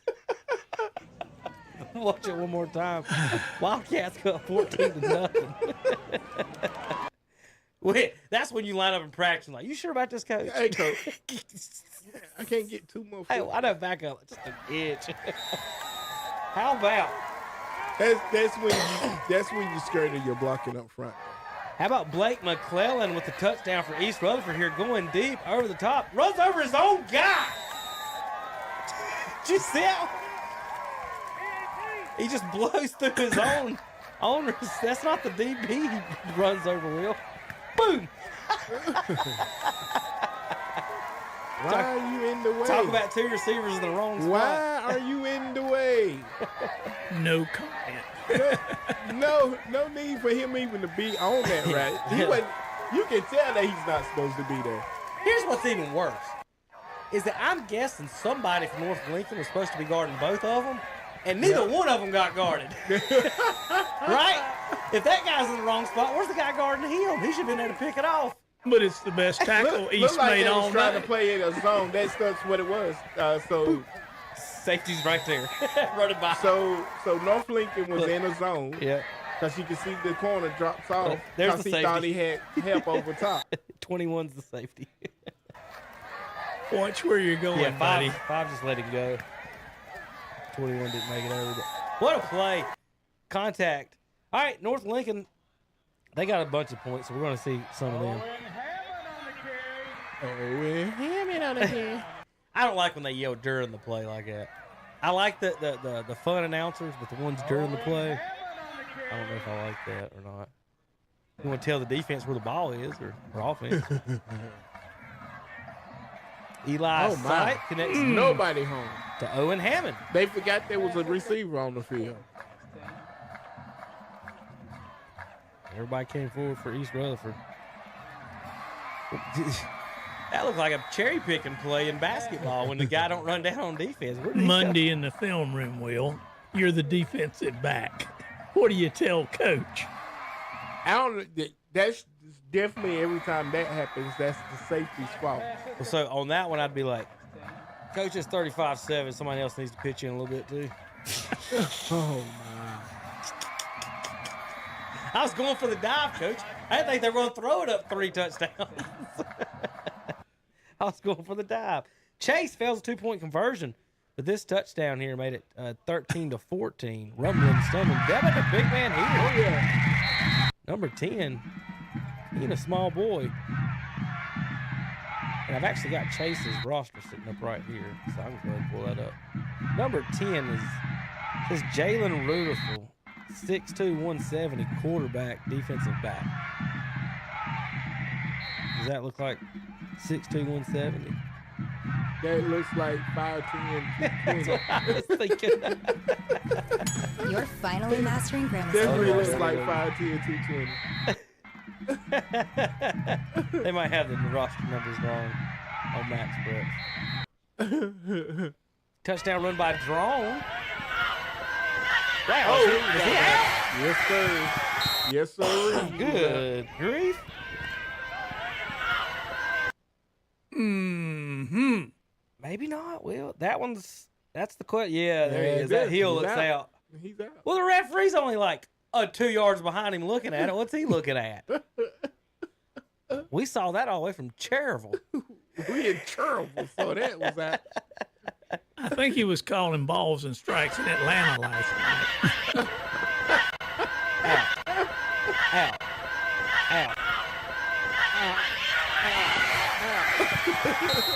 I mean, they get it. Touchdown draw. Cherville cut the score 14-7. Let's get the number on that truck. It's a Mac. Is that 21? I can't see. I think so. Yeah. 21 from the Cherville Ironmen drags it in for the score. Tim Brewer will tell us about it in the morning. Fumble recovered in the end zone by Houston Summey. Warriors lead 13-0. fell in the 2-point conversion. So I guess an offensive fumble and score here for East Gaston. They're excited about it. So they're looking to go 4-0. No, this is a defensive score. Ashbrook fumbles the snap to the quarterback's leg. Running back can't get it. Quarterback gets it, fumbles again. He wish he might have been down if he had it, but East Gaston's going to end up with the ball in the end zone. Touchdown. Houston Summit. That was a wild play. There's a nomination for play of the night.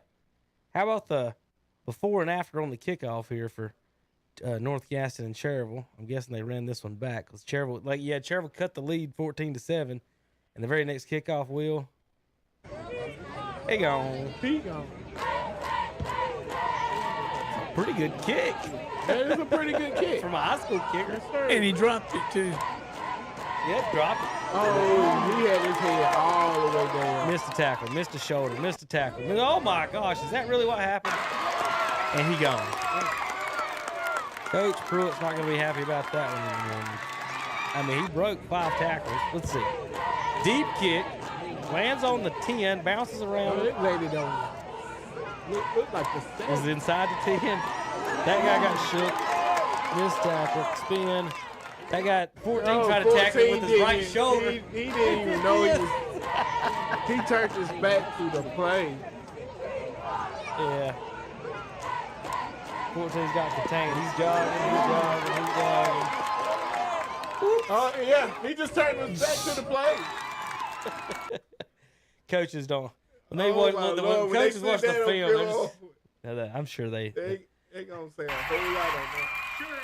How about a pick 6 from Drone? Gives them a 2-score lead. Quarterback did 2 things wrong. He threw the ball where the receiver was up in the air, and he was hung out to dry. Could have got his ribs cracked. And he overthrew the receiver. To his, but other than that. Yeah. First thing he did wrong, Will, was throw it to the other team. The first thing he did wrong, Will, was he got under the center and they snapped him the ball. How about Eli Sight to Aaron Doden? Short little pass here, made it 42-7. Little fake and slant. And then 49-7. Handoff up the middle. Cole Ellis for the touchdown for the Knights. And that's your halftime score. 49-7. North Lincoln, 49-7. How about this is North Gaston going up 28-7 on the Ironmen on the pitch. Quarterback pitched it and started lead blocking. But the running back didn't take any of the running back didn't take any of his lead blocks. That's a pretty good lick. I like the lick at the end. I like the fight and the old dog on the end of the play. So watch this pitch. So he pitches it. Now look. North Gaston's got 3-4 guys in that whole lead blocking, and he bounces it outside. Those 3 guys are still standing there like, well, what's he doing over there? He bounced it outside, got through, ran over a defender. He got for the score. No, he got hit. That's not a random. Yeah, he gets hit at the end of the play. Let's see if I can get zoomed in on a little bit. Will wants to see the hit. Let's see. Up at the goal line, right? Yeah, up at the goal line. He got Waller back at the end of the play. Let's see. What else talking about? Right here. Oh, why is anything sitting on there? Look right at it over here. Oh, I gotta move it over. How about that? It's a super wide screen.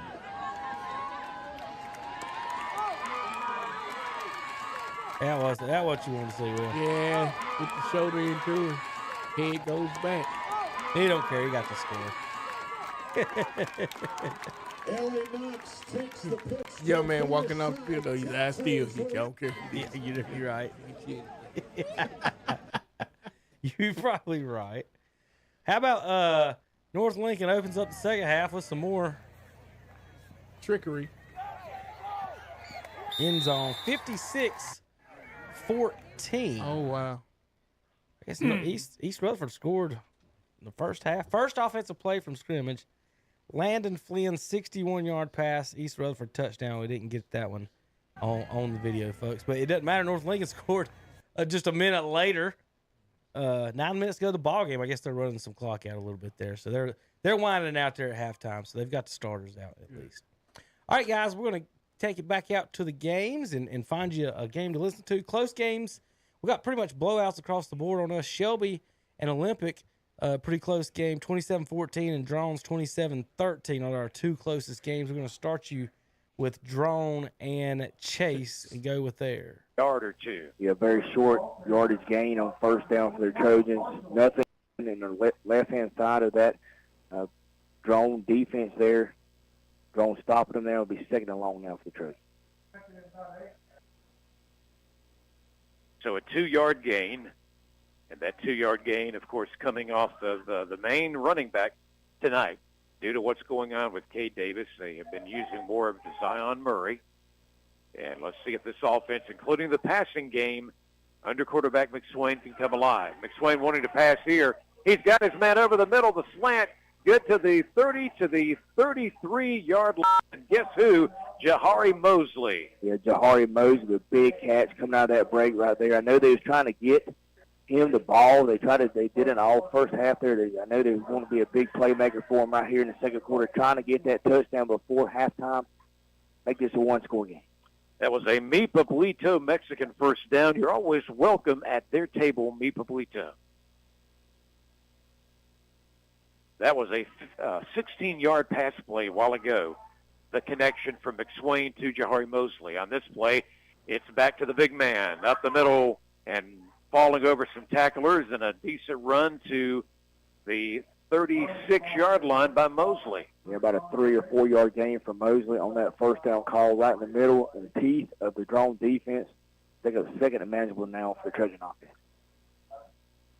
Actually, and JB only messed up on it because I had called him Mosley. We're talking about Murray this time to say I'm Murray. Want to get these guys right for you, no doubt about it. He's had a lot of carries for the Trojans already. 2:32 to go until the official halftime after the lightning strike break that went on for some time. Second down and 7 at the 36-yard line. Pass out in the flat is incomplete. It was a little underthrown, and Mosley again was the intended receiver. He was trying to get out there in the flat, let him make some plays for their offense. They're not able to get the ball out there now. They're like a critical third down for the Trojans.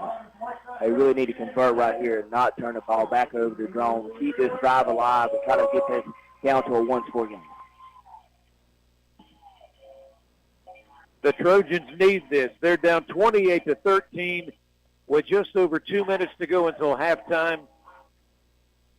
This is not what we've been seeing from Chase very often. Of course, even going back to last season until we get to the playoffs, we certainly are witnessing it here tonight thanks to the play of Drone. And I believe Drone may have just burned a timeout.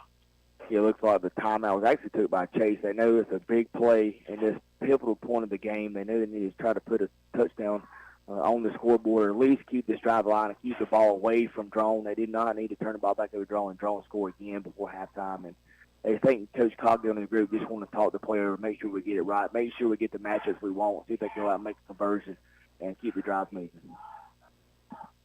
Coming up at halftime, we'll name that Fountain Electric Positive Character Player of the Week for the Chase Trojans.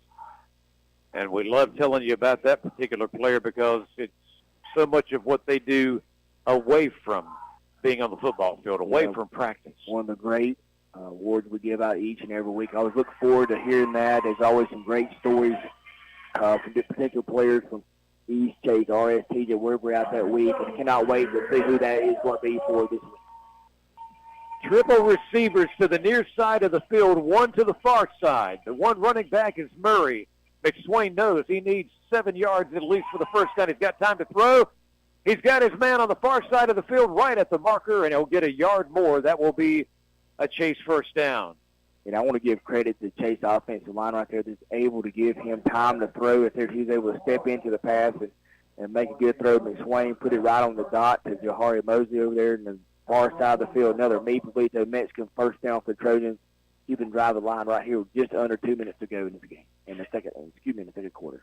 Yep, keep in mind they have over 100 Mexican dishes when we talk about Mi Pablito. Receiver in motion, then he'll cut back into his main pattern. So McSwain's in trouble. He's going to have to run out of the pocket. He's still alive, gets away from someone, and will go out of bounds just across midfield. Yeah, he's looking downfield, trying to hit a big play. Number 6, Zach Frazier, was open in the middle of the field for just a second, was not able to find him. But that's what Tournament Swain does. He's sneaky fast there, and he's able to get some positive yardage. Now 2nd and short for the Trojans. Yeah, let's give the young man credit. He wanted to go to the air, I'm pretty sure, but it wasn't there. But all of a sudden, here came the defensive pressure. He takes off running, and he goes from the Chase 44 and ends up at the Drone 49, which means it is now 2nd down and 3 in the shotgun.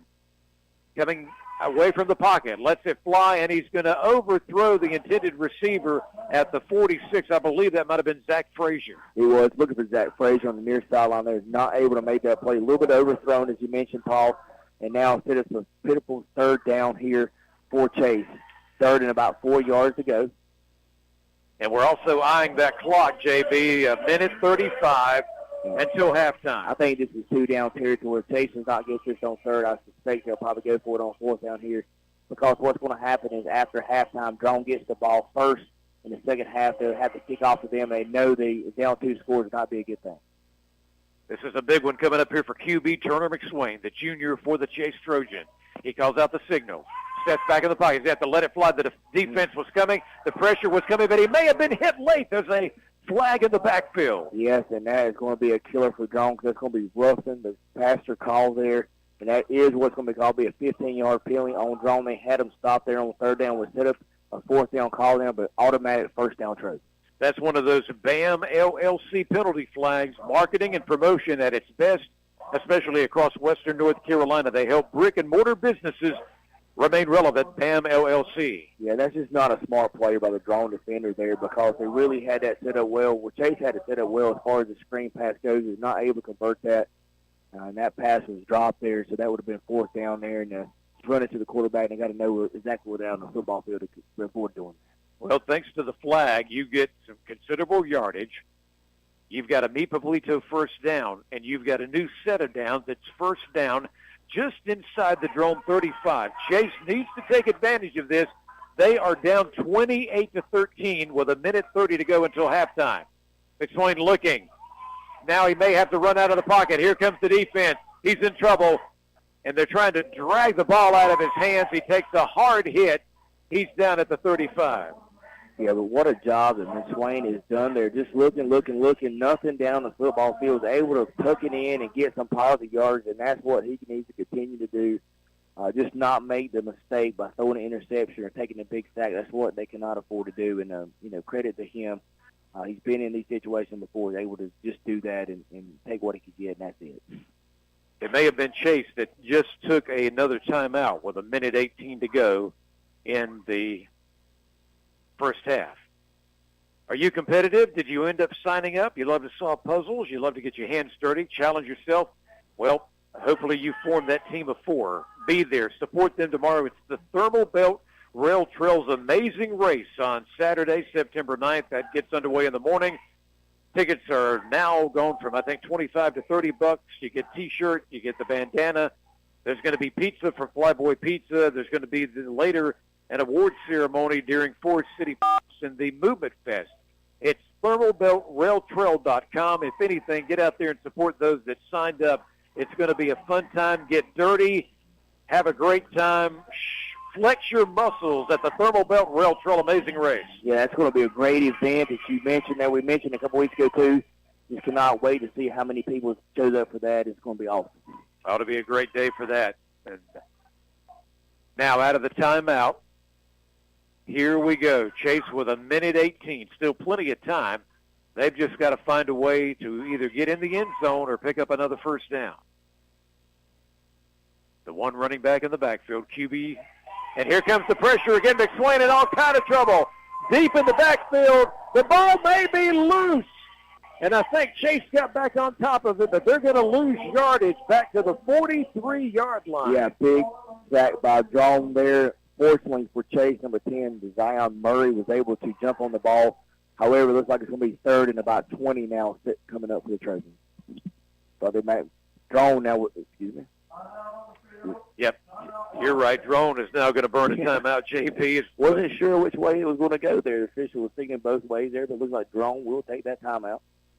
Well, the running back, Zion Murray, thank goodness, was near his quarterback. So when the ball came loose, he was on top of it. However, look what you've done now. Yes. You are faced with 3rd and very long. They have got to get to the 24-yard line for the first down. They are about 20 yards. I'd say it's 19 yards away now.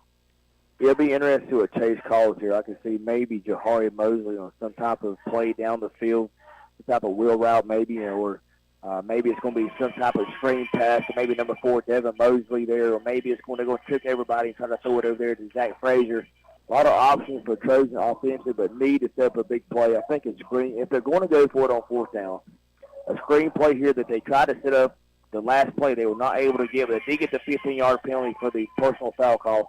Maybe this is where you call it again right here. They need a big play. Here we go. McSwain looking. He's going to go deep downfield, and this is knocked away, incomplete, at around the 18-yard line. Yeah, they had Zach Frazier going on a slant route, not able to hit him across the middle there. Drone defensively was there, knocked the ball down, setting up a 4th down now for the Trojans. Well, you're a long way from the end zone. You need 18 yards for the first down, so it appears that you will bring out the punting unit. Yeah, at this point in time, if you didn't get any yardage on that 3rd down call there, you definitely have to punt the ball and hope for the best that your defense can hold on here and not go down 3 scores before half. It'll be Jordan Herron on the punt, and awaiting a possible return will be Shaden Pino. And Pino's already had an interception in this game. He had a touchdown off of that interception, a fair catch called for. So Drone will get their hands on the football one more time with 48.2 seconds to go before halftime. What do you think about that fair catch call in that situation, Paul? I think if I was him, I'd have got out of the way of the ball, because I'm telling you, that's the only thing that could happen is the ball bounce off his chest and Chase pick it up and score out for halftime there. I think if I'm his coach, I'm talking to him on the sidelines like, we get it where you're at, and he made an excellent catch. Credit to the player there, Sure. But in that situation, let the ball hit and roll in the end zone. Yep, you make a good point. It worked out for Drone, and they will bring their offense back on the field, 1st and 10, with very little time to go until we finally get to halftime. Wanting to pass, Tillery now is going to run out of the pocket. He still will get it off before he gets to the line of scrimmage, and a short pass is called on the far side of the field for about a 5-yard gain. Yeah, it like nothing was there for the Drone offense, but they was able to find somebody, slipped out of the backfield, made positive yards there, stepped out of bounds, still with 38.4 seconds left. Well, you're exactly right. That person they found out of the backfield was their starting running back, number 5, Nigel Dula. Dula has been busy tonight. He's a key player, there's no doubt about it. 38 seconds to go until halftime. Tillery again wanted to go to the air. Can't find anybody. Gets back in position, lets a rocket fly, and this one will go out a play on the Chase sideline. I like the aggressiveness from Drone, but I think at this point, up 2 scores, and I think they get the ball to start the second half. I think I'm going to run something conservative right here and try to run this clock down and get out to halftime and then come back out and try to do some more things. So. Yep, I know it's already 9:30, and we're just talking about halftime. You don't want to make a mistake right here and let Chase intercept you if you're Drone, and bad things go from there. So they're sticking with the passing game. Triple receivers to the near side. He's going to come out to one of those and couldn't bring it in. The intended receiver, Jacob Mull, at the 29-yard line, incomplete. Well, see, and this is the problem. Now it's 4th and 3. You're going to have to turn the ball back over to Chase, and Chase has a lot of weapons. But look who's standing back there for Chase. Number 8, Jahari Mosley. What big play would it be for a Trojan right here if they're able to get a punt return for a touchdown and burn Drone at the end of the second quarter? If you would have ran the ball instead of passed, been over. Think about it. You would have not been worrying about Chase getting their hands back on the ball. Now there is an opportunity at least. Yeah, and they're crazy if they punt it to number 8 right here. I'm definitely trying to punt this ball towards the sideline, use the sideline as an extra defender, maybe a roll out of bounds for you. And but Chase is going to get the ball back. There is the punt of the pigskin, and it's going to be a low kick off the ground. And picking it up and deciding to run with it is Mosley, who is down immediately at the 47. Not only down, but there's also a BAM LLC penalty flag down the field. Let's see what the call is going to be. Yeah, this is going to be interesting. I Could thought be some kind of holder blocking it back from where it was. this is not going to be good for Chase and their chance to try to see if they could get in scoring range. This hurts that even more because this BAM LLC penalty flag is against them. It was a blocking it back call. Let's see where they're going to start the last drive before halftime. The Farm Bureau of Rutherford County halftime show. I don't know. I'm not sure what the policy and the rules are. If we'll have the full halftime due to that delay. I guess we will. And it's crazy that we had to wait all that time due to the lightning, and then we've got to get into halftime now. But let's hope things will move on because we've still got a third and fourth quarter to play here at Drone. We've got final scores coming in already tonight. So, yeah, we're going to be here for a while.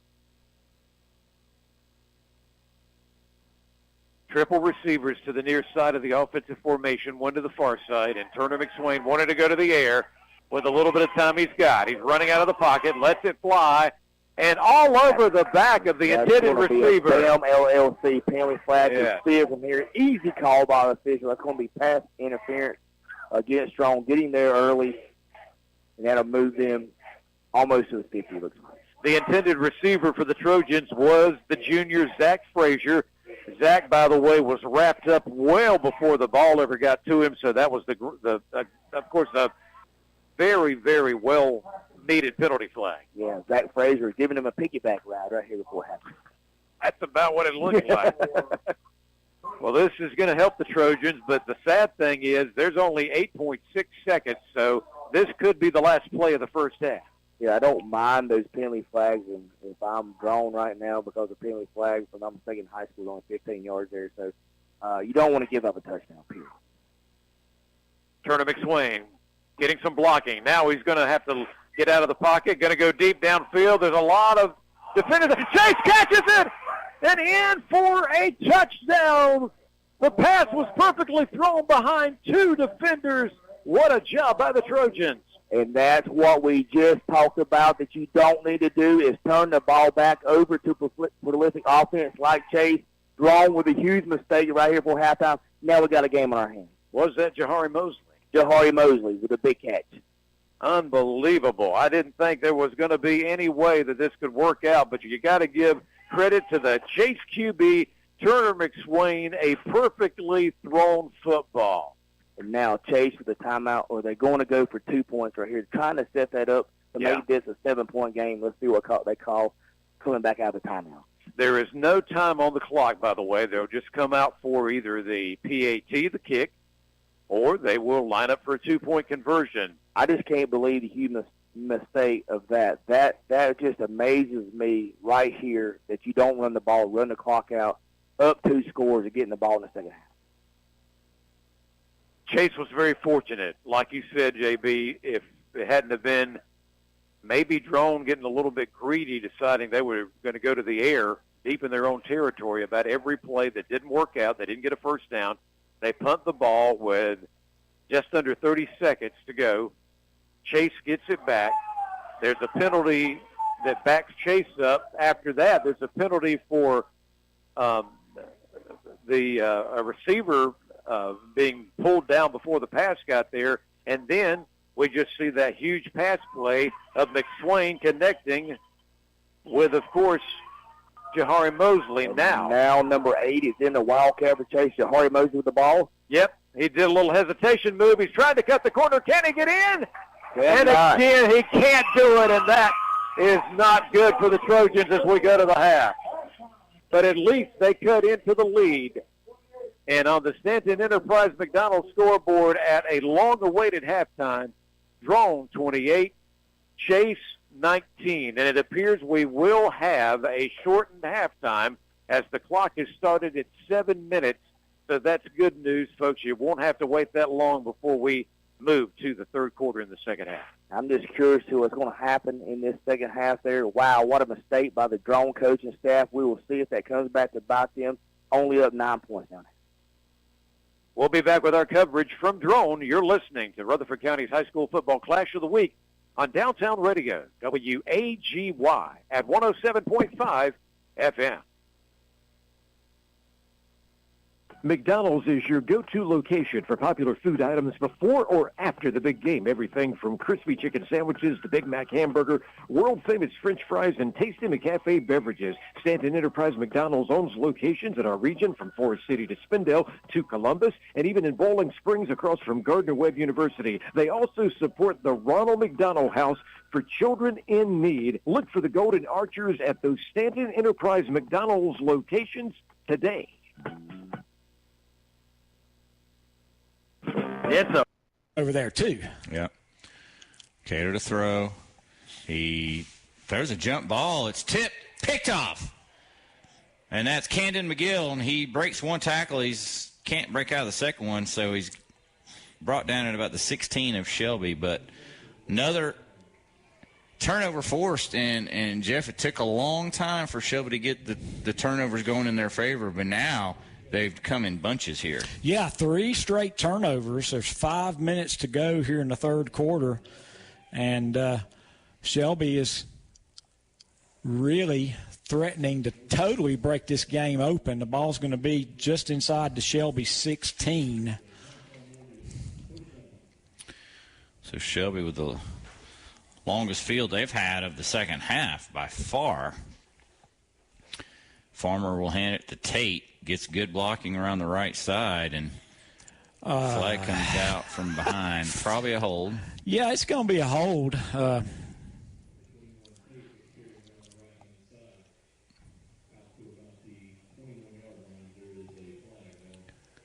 So it should be a 10-yard penalty.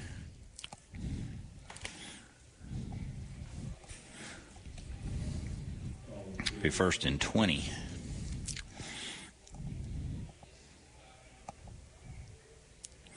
Actually, it can't be because the line of scrimmage was half the distance to the goal line, so it's an 8-yard penalty. All right, first and 18. Ball at the 8-yard line.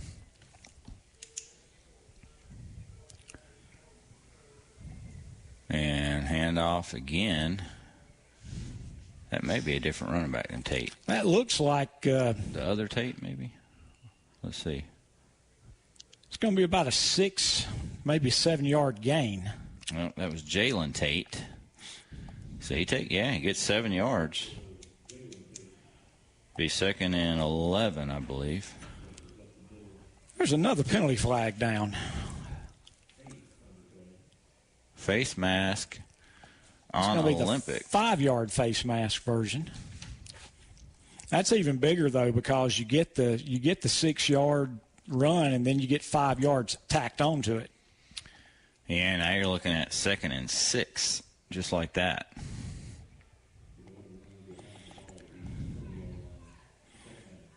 And hand off to Jalen Tate again, and he's got the first down and more. He's barreling over tacklers all the way out to the 34. Great run by Jalen Tate for another CSI Mechanical first down. It's the 4th CSI Mechanical first down for the Golden Lions here in the second half. 14-yard pickup. And he's got back-to-back big runs of 7 and 14. Clock's at 3:44 of the third quarter. If you just join us, Shelby up big, 44-14. And handoff. Helmets are flying everywhere. 2-yard pickup, and that's Jalen Tate again. Be second down and about 8. Looks like 5 Evans lost his helmet. He'll have to come out for at least a play. Oh, it's 53. 53. Yeah, big lineman lost his helmet, and he's just now getting over there to he's on the sideline now, and he's been replaced by big number 75. I think that's Tucker Hamrick. And hand off to Tristan Tate, and he runs into a wall, bounces off, reverses field, and ends up picking up about 4, maybe 5, maybe 6 yards. Yeah, he got 6 yards, and it looked like he had nothing. And he bounced it off, spun around, and got all the way up to the 42-yard line. That's going to make 3rd down and 2. And so big number 75, again, Tucker Hamrick. When you hear Tucker Hamrick, you don't think of a young man with that kind of size. No, I surely don't. Former kicker for the Shelby High Golden Lions. Also went to Clemson and actually ended up for a couple of years being the holder on the special teams. 3rd down, 2. Drew Hollifield in. He'll run behind the heavy left package side and gets 5 first down. yards. Needed 2, got 5, and a fresh set of downs for Shelby. Another first down, sponsored by CSI Mechanical. And we're at that point of the game where you can see that Olympics not really enjoying this very much, and Shelby's just saying, guys, we're just going to run the ball. We're just going to run it for a while, and you try to stop us because we like that clock to tick. And who is this taking the snap here? Let's see. New Isaiah Bridges is going to run it to the left. He's behind Tate, and he's got a nice run, almost maybe 10 or 11 yards. Let's see where they mark it. Yeah, they're going to give him. It's going to be over 10-yard gain for another CSI Mechanical first down, and so that's 1, 2, 3, 4. That's 5 straight first downs on the ground for Shelby. So Shelby showing us a couple of different looks here for opposing teams to ponder in the coming weeks with using Hollifield, Tate, and Bridges in that Wildcat. Land Farmer back in at quarterback now. 2 receivers right and left, and he's going to throw it, and oh my goodness, almost disaster. So either there was a mix-up. There's a definite mix-up. He threw it in the flat to either Foster or Falls. Both of them started blocking, and one of them was supposed to be catching. And it actually hit off of a defender who noticed that they were both blocking, tipped up in the air, and nearly picked off, and that would have been a pick 6. Yeah. Luckily, it fell incomplete. You don't need that right now. 2nd down, 10 at the 43. And there's another handoff. Big hole. Jalen Tate running over people all the way down to the 25. 18-yard run. I think Jalen Tate might be shaken up just a little bit, so we're going to have a timeout. All right, timeout. When we come back, 1:11 to go, 3rd quarter, 44-14, Shelby. Nobody does it better. Yes, when it comes to real estate, nobody does it better than Sherry Horn of Sherry Horn Real Estate. Sherry was voted the best real estate agent and best real estate office in Cleveland County. If you're in the market to buy or sell your home, talk with Sherry Horn at Sherry Horn Real Estate. Call 704-915-5450 or visit our website at soldbysherry.com. And like her on Facebook too, and you'll see why nobody does it better. Today, having choices at the end of life's journey is more important than ever. Choosing the proper way to honor a loved one is not an easy task. There are many emotional, personal, and spiritual issues to consider.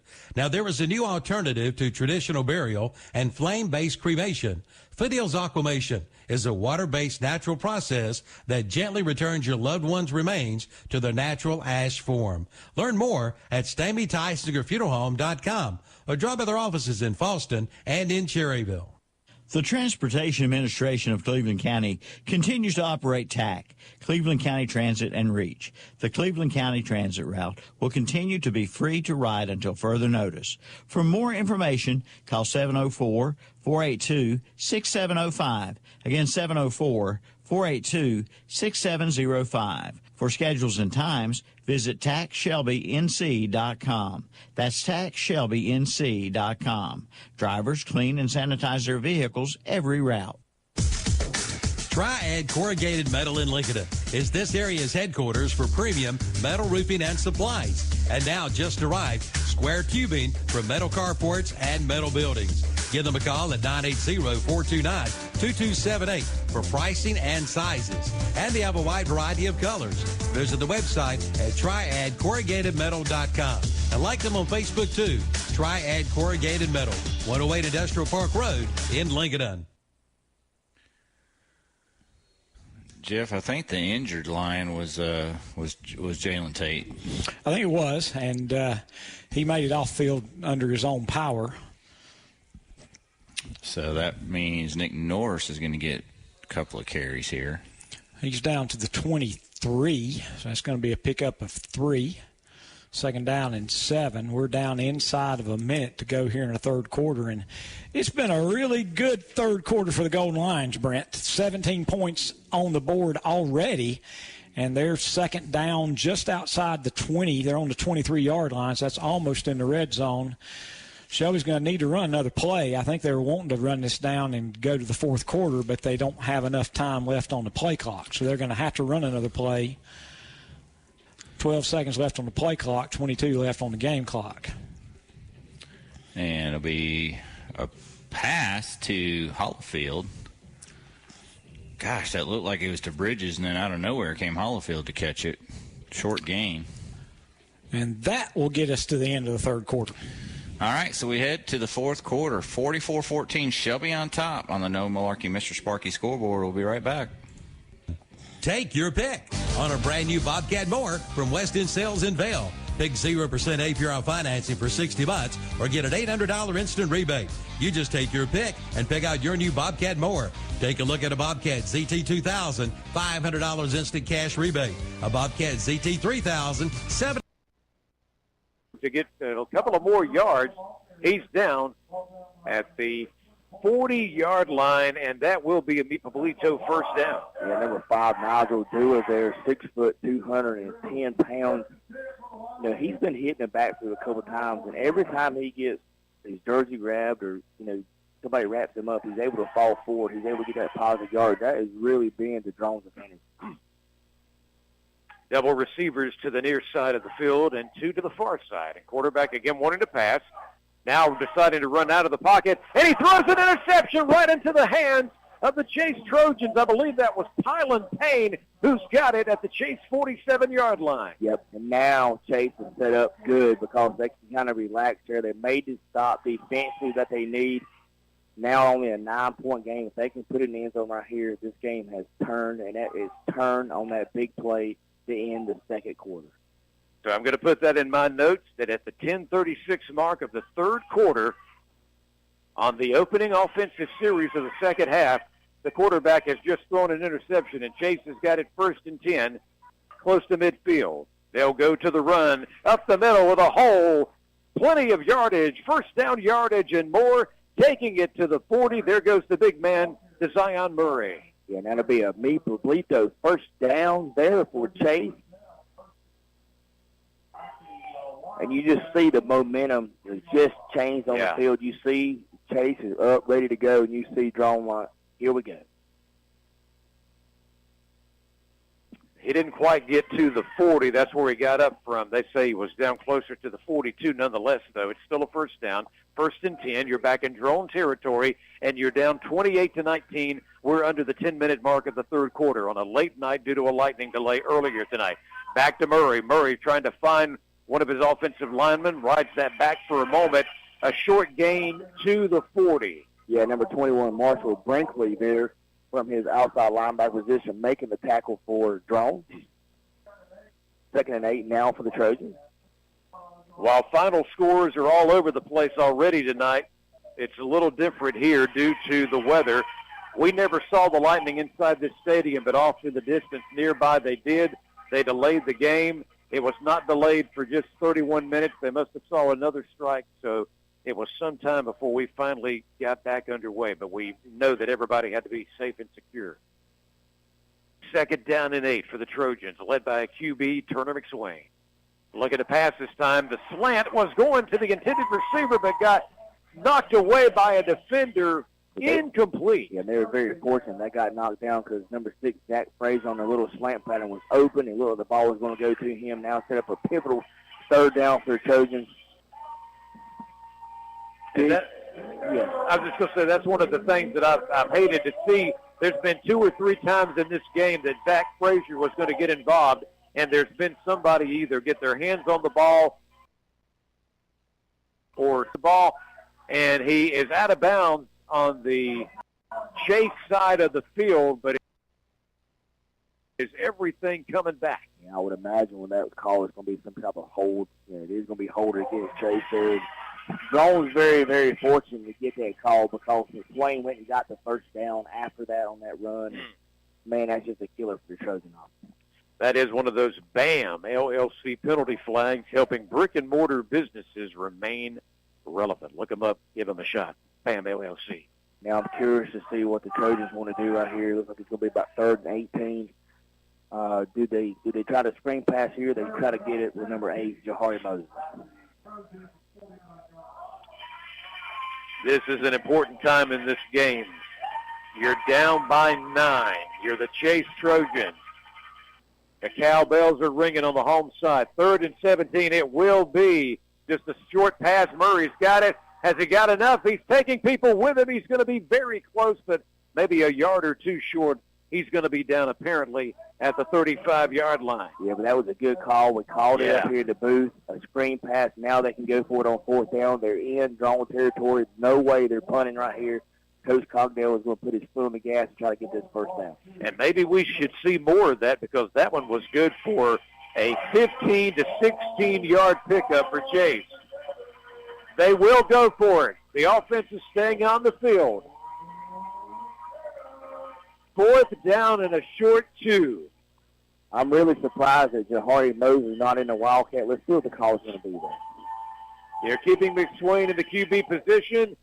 The handoff to Murray. Murray's found the hole to the outside. He's got the first down and more as he takes it to about the 22 of Drone. Yep, big play for the Trojans. I knew they were not going to try to do anything. They was already too far deep in Drone territory. Now, Trojans on the move. Beautiful job. And I tell you what, Murray on the screen pass picks up tremendous yardage. Then he goes back to the run, picks up even more. There's a fake to Murray. Pass slant caught. And then apparently, wait a minute, it was caught by the defense. We've got an interception inside the 5. Yeah, and that's the killer on the other side of the ball there. That ball just kind of bounced off Jahari Moses' hands. Strong, fortunately, was able to pick it off to them, and, man, that's just a drive killer. Because it looked like Chase had all the momentum going in for that score right there. And that's a big play in this game. Let's hope that Chase can dig down because that one took a lot out of this team. They got an interception. They were trying to turn it into points, and then they throw one as they're getting closer to the end zone of Drone. And now Drone's offense retakes the field, and it'll be Eli Tillery at QB, of course. They'll go to Dula for the inside handoff, and he is going to go from inside to outside, and that's how he picks up considerable yardage, very close to the first down marker. Hey, how about that running back for Drone? I mean, he has played an outstanding game for them. And, you know, we call all the games in the county the game of the week. Usually we try to always want to see our county teams, you know, win, but he's a good player for Drone. Both teams have had interceptions in this third quarter. We're down to just over 7 minutes to go in the third of a late night here due to the lightning delay earlier. 28-19 Drone over Chase on the Stanton Enterprise McDonald scoreboard. In the red zone back to Dula, and Dula is beginning to wear out this. For the post-game show, but thanks for everybody listening on the Red Zone channel. We do got a couple final scores. Burns 44-7 over Alexander Central. North Lincoln 56-21 over East Rutherford. Black scores are finals. Bessemer City 37-17 over Union Academy Cardinals. South Point wins 20-7 over High Brighton. Maiden 50-19 over St. Stephen's. Coming up next on the post-game show, brought to you by CSI Mechanical. We'll have highlights and final scores and talk to all of our broadcasters across the area. Folks, thanks for listening and watching Whitetail Properties Red Zone radio channel on KTCBroadcasting.com.